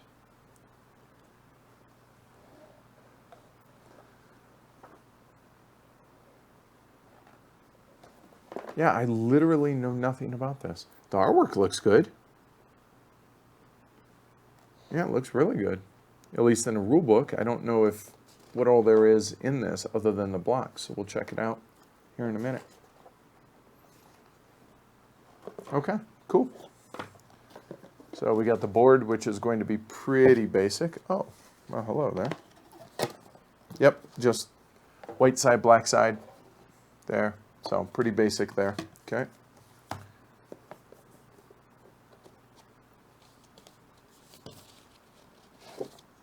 Oh, player screen. Oh, wow, okay. So There we go. So the glare isn't there. Very dystopian, kind of. Steampunk retro.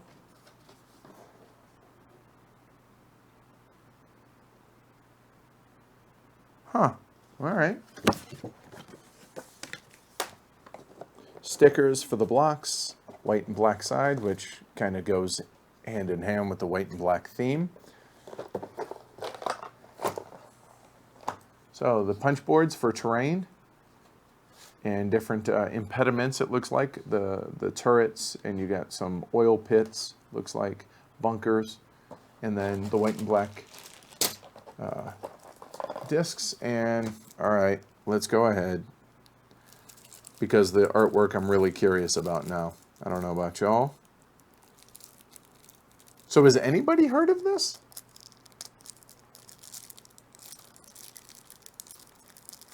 Oh, come on. It's got the little quick release thing, and I can't find where it begins.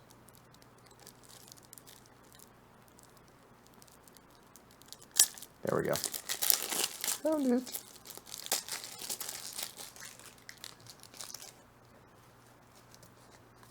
Oh. There we go. All right. So, backs of some of the cards here and the others. Okay.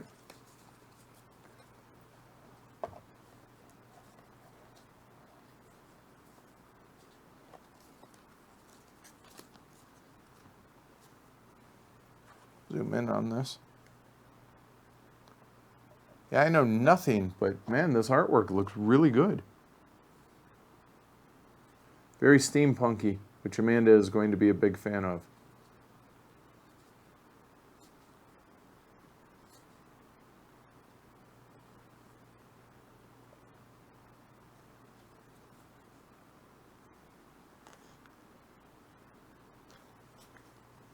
Huh. Well, part of the premise of the show was to highlight these smaller designers and publishers, and well, I went from, okay, sure, I'll take a look at it, Chris, to, now I'm kind of legitimately interested in this game. Okay, cool. Different maybe scenario setups here. A lot of them. Wow. Okay, cool. It's black and white, so give me a second. Let me put this back in here, and I will show you guys the box cover again. So, oops, let me zoom out. So black and white. So there you go, from Bomba Games, designed by Christoph Matsutse. Huh. All right. Okay, I'm going to show my ignorance here, Jason, but the Royo or Royal artwork, is that a style or is that a name of someone? Yeah, cool, right? All right, so there you go. So 2-player, 60-minute war game, 2-player war game. Cool. All right, and it's a Polish publisher, which makes sense because Christoph is Polish, so that would make sense. A very small first-time publisher, I believe. Maybe not first time, but early on. So yeah, all right, cool. Thank you, Christoph. All right, so the next one is one of the games with the biggest buzz around it at Essen. I was first most interested in this because of the artists. There are 2 artists that got together on this, which you guys probably know what it is I'm alluding to, I imagine. Yeah, so a female designer, which, let's face it, there aren't a ton of them out there. And I actually sat down with the designer for a quick interview and hopefully be able to sit down with a longer one for conversations with Heavy Cardboard, Sophia Wagner. So, yeah, Noria. Gorgeous artwork. So we got 2 copies. One was a review copy that Sophia gave to us, so thank you, Sophia. and one for one of our auction winners. So yeah, this thing's a disaster as far as it's punched and just oof. But here, I'll go ahead and make Cave Hines happy. So there you go. So I've heard really clever mechanisms with this wheel and the way the resource wheel works. Obviously, we have not played it, so can't speak to it, but I've heard good things about that so far. I've heard that it's a bit fiddly as well, but yeah, so there you go. Whew. Wow. All right, so Noria, another one that looking forward to checking out. I'm not going to go any further digging into that box, though. Thank you very much, Mr. Cruz. Appreciate that. All right, so we are down to 3 games left. So this first one, I got to be honest, I had less than 0 interest in at the beginning, okay? Marcel, who is French, who lives right on the Netherlands border, I believe, is a big fan of Black Box Adventures or is friends with the publishers / designers. And the look of this game really is not our wheelhouse. I'll be the first to admit. However, we tried the game at the Dutch Heavy Cardboard Game Day and was really surprised by it. So, Fruity de Mare. Huh. So, really silly theme, but it's a war game. It really is. So, you're fighting over, everybody has a king crab, and you're fighting using your minions, these different seafood, to fight one another on a plate of spaghetti. Again, the theme. Oh. So, yeah. So apparently this was a Kickstarter, and it came with a cookbook for the different items that are in the game, and we got a copy of it. So that was cool. So thanks, Marcel, for hooking this up. So it doesn't, you wouldn't think so.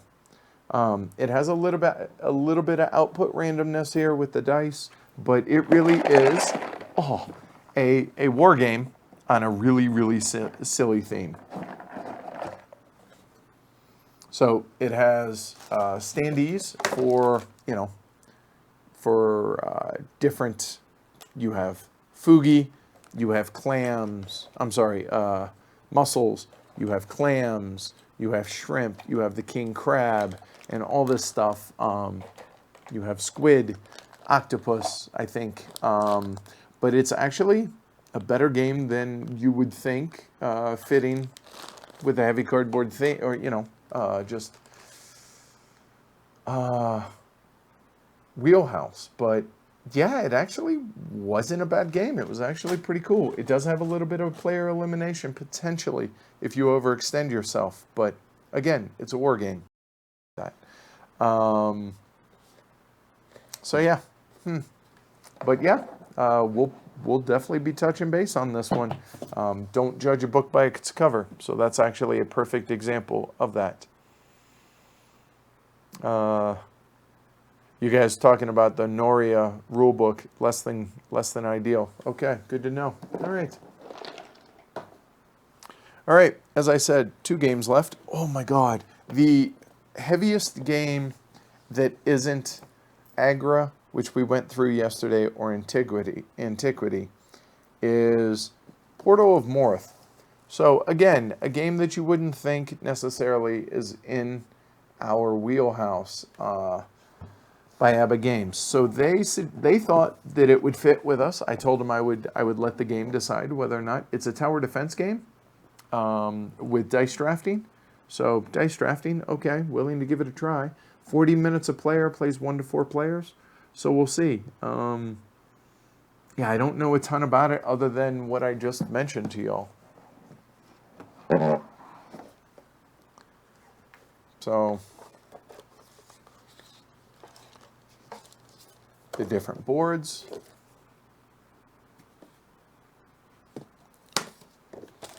Holy cow. Look at the size of it. So let me zoom in on this for the pips. Take a look at the dice on this.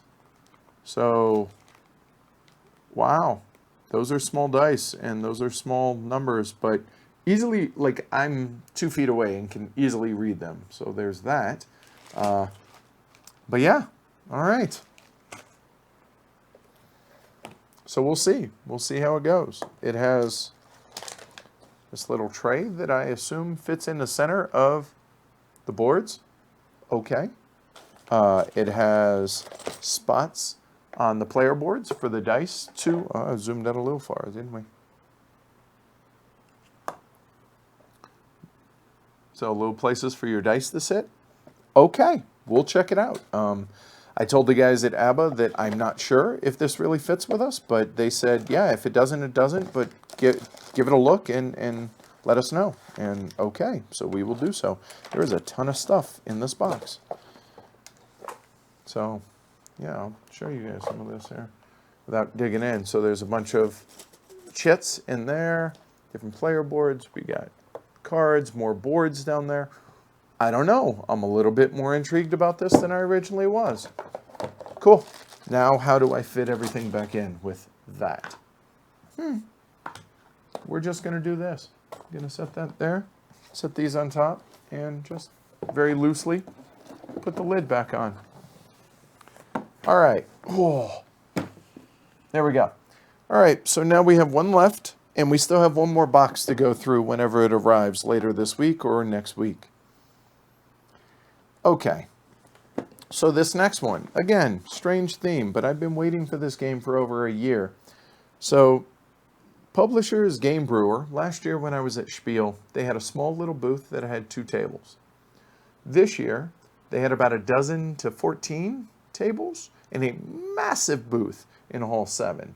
And they had 3 games, including the one that I was most interested in. And that is, again, the theme is going to make some people kind of raise an eyebrow, but the premise of the game sounds really, really good to me. Pixie Queen. So, plays 2 to 5 in about 2 hours, it says. So, the idea of this, it's a worker placement game where points are bad. The Pixie Queen tries to punish the Pixies, which we all represent players, or the players represent Pixies. And the Queen is really cruel and really mean. And show you guys the board, kind of from the back of the box there. So, come my Pixies, my naughty ones, come and serve your Queen. Do as you're told and you won't suffer too much. Oh, how I crave some sweet honey, juicy apples, and warm bread from the dim-witted humans. Or some shiny silver and gold from the mines. Who knows? You may even cast me a ring of that precious gold. So what are you waiting for? You know what I desire, so get on with it. Pixie Queen is an interactive and strategic worker placement game about a queen who rules over her subordinates like a true tyrant. During the game, the best player will receive the least penalty points. The reward points that you obtain by using various tactics are only added during the final scoring. So that's the premise of the game. Again, theme, I realize, might not fall squarely in the heavy cardboard realm, but the game sounds pretty cool. And it's one, like I said, I've been waiting on for over a year. So let's take a look at it. So, bunch of wooden bits, little custom Pixies right there. Yeah, and custom, so you got different resources in different colors. Looks like mushrooms, something else. All right, cool. Some giant custom Pixie dice. Are those stickered? No, those are printed on there. Those are not stickers on there. Okay. There are lots of punched stuff in there. The rule book. Really well, you guys kind of saw the premise, or saw the board when I zoomed in. So, all right, we'll call that good. So now, let's go ahead and zoom out and show you guys the disaster that is our game table right now.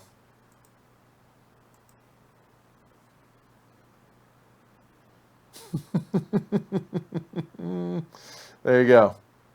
Stacks and stacks of games. And like I said, that's from 2 boxes of the 3 plus yesterday's haul. Whew. That's a lot of games. We got a lot of work ahead of us. But you know what? It's very close to becoming my permanent job and my full-time job, and I'm very grateful for that and looking forward to that. So yeah. All right. And see, is it Restless? It says, I like the idea, but the theme is not for my taste. And I'm okay with odd themes and odd things that are out of my wheelhouse as long as the mechanisms are good. And it looks to be a good worker placement. I hope. We'll find out, obviously. Now, out of all these games that you guys see here at the table and everything else, pretty much, and I'm looking around the table real quick, outside of Kalevala, which I've played a number of times, yeah, there is not a single definitive yes, Antiquity. So, Kalevala and Antiquity, the 2 games on this table that I have played, I both can wholeheartedly recommend. Everything else, it's just guesses. They're educated guesses. Some are just random, wild, hey, let's take a chance on it guesses. But they're guesses. So will all these live up? There's mini rails too. So, okay, there's that. But I expect the overwhelming majority of the games between this pile that we went through today and the pile yesterday to be fine. They're decent games. But how many of these will be special? History has shown a very small handful, so we'll see. But that's kind of why you guys come to reviewers like us to give our take from the heavy gamer's perspective. And that's exactly what we're going to do with everything that's on this table. Whether it's thinky filler, like something like Christmas Tree, or InBetween, or Mercators, or some monster big meaty games like Pulsar, or Democracy Under Siege, or you know, Clans of Caledonia. We'll find out. I don't know, but it's an exciting adventure to find out. And hopefully, if we're doing our job, then you guys are able to make your own informed decisions based on our predispositions of things that we tend to like and not like, and well thought out reasons for it. So hopefully we do our job and we either turn you on, or in some cases, hopefully turn you off of other games and help you save money. So ultimately, that's what our job here is for. So yeah, that's it. It's what? It's been going on for 2.5 hours. Hopefully y'all have enjoyed it. I've enjoyed it. It's fun because some of this stuff, I mean, when you're in the hustle and bustle of Essen and you're acquiring this many games for the show, you forget about some of these. So it's kind of like Christmas in a sense for us. Even though I'm the one and Amanda, we're the ones that picked all these up, it's still easy to overlook or be like, oh yeah, that's right. Or maybe something like Black and White, something that completely had zero interest in, all of a sudden I'm like, oh, what's that? So yeah, it's fun for me, and hopefully you guys have enjoyed this as well. So tonight we're going to do a live stream of Kalevala. It's going to be 3, 4, or 5 players. I'm not sure which. Depends how many people are available. So check that out. That's going to be at 19:30 Mountain Daylight Time. That's what is that? 01:30 tonight, or tomorrow morning, as it were, UTC time. Also, we have one more box that's out there in the ether somewhere between Essen and here. And when that shows up, we'll do our final unboxing. And then we'll start working on a schedule, on a plan for when to get all these live streamed and or reviewed. And yeah, go from there. So thanks everybody for joining me. I really appreciate it.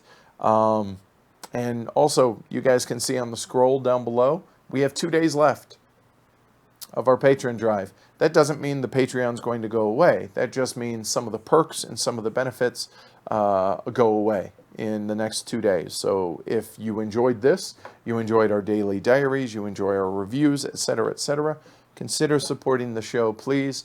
PledgeHC.com 535 of y'all out there already do, and we really genuinely appreciate it. We're about $300 short a month of me being able to do this full time. So if that's something that you want to support, we recommend you support it. Definitely would appreciate it, guys and gals. And thanks for joining me. And hopefully I made your Friday a little bit quicker, a little bit easier, your work day a little bit better. So enough watching this. Go play some games. All right. Have a great weekend. Tomorrow's Extra Life around the world, or at least around the country.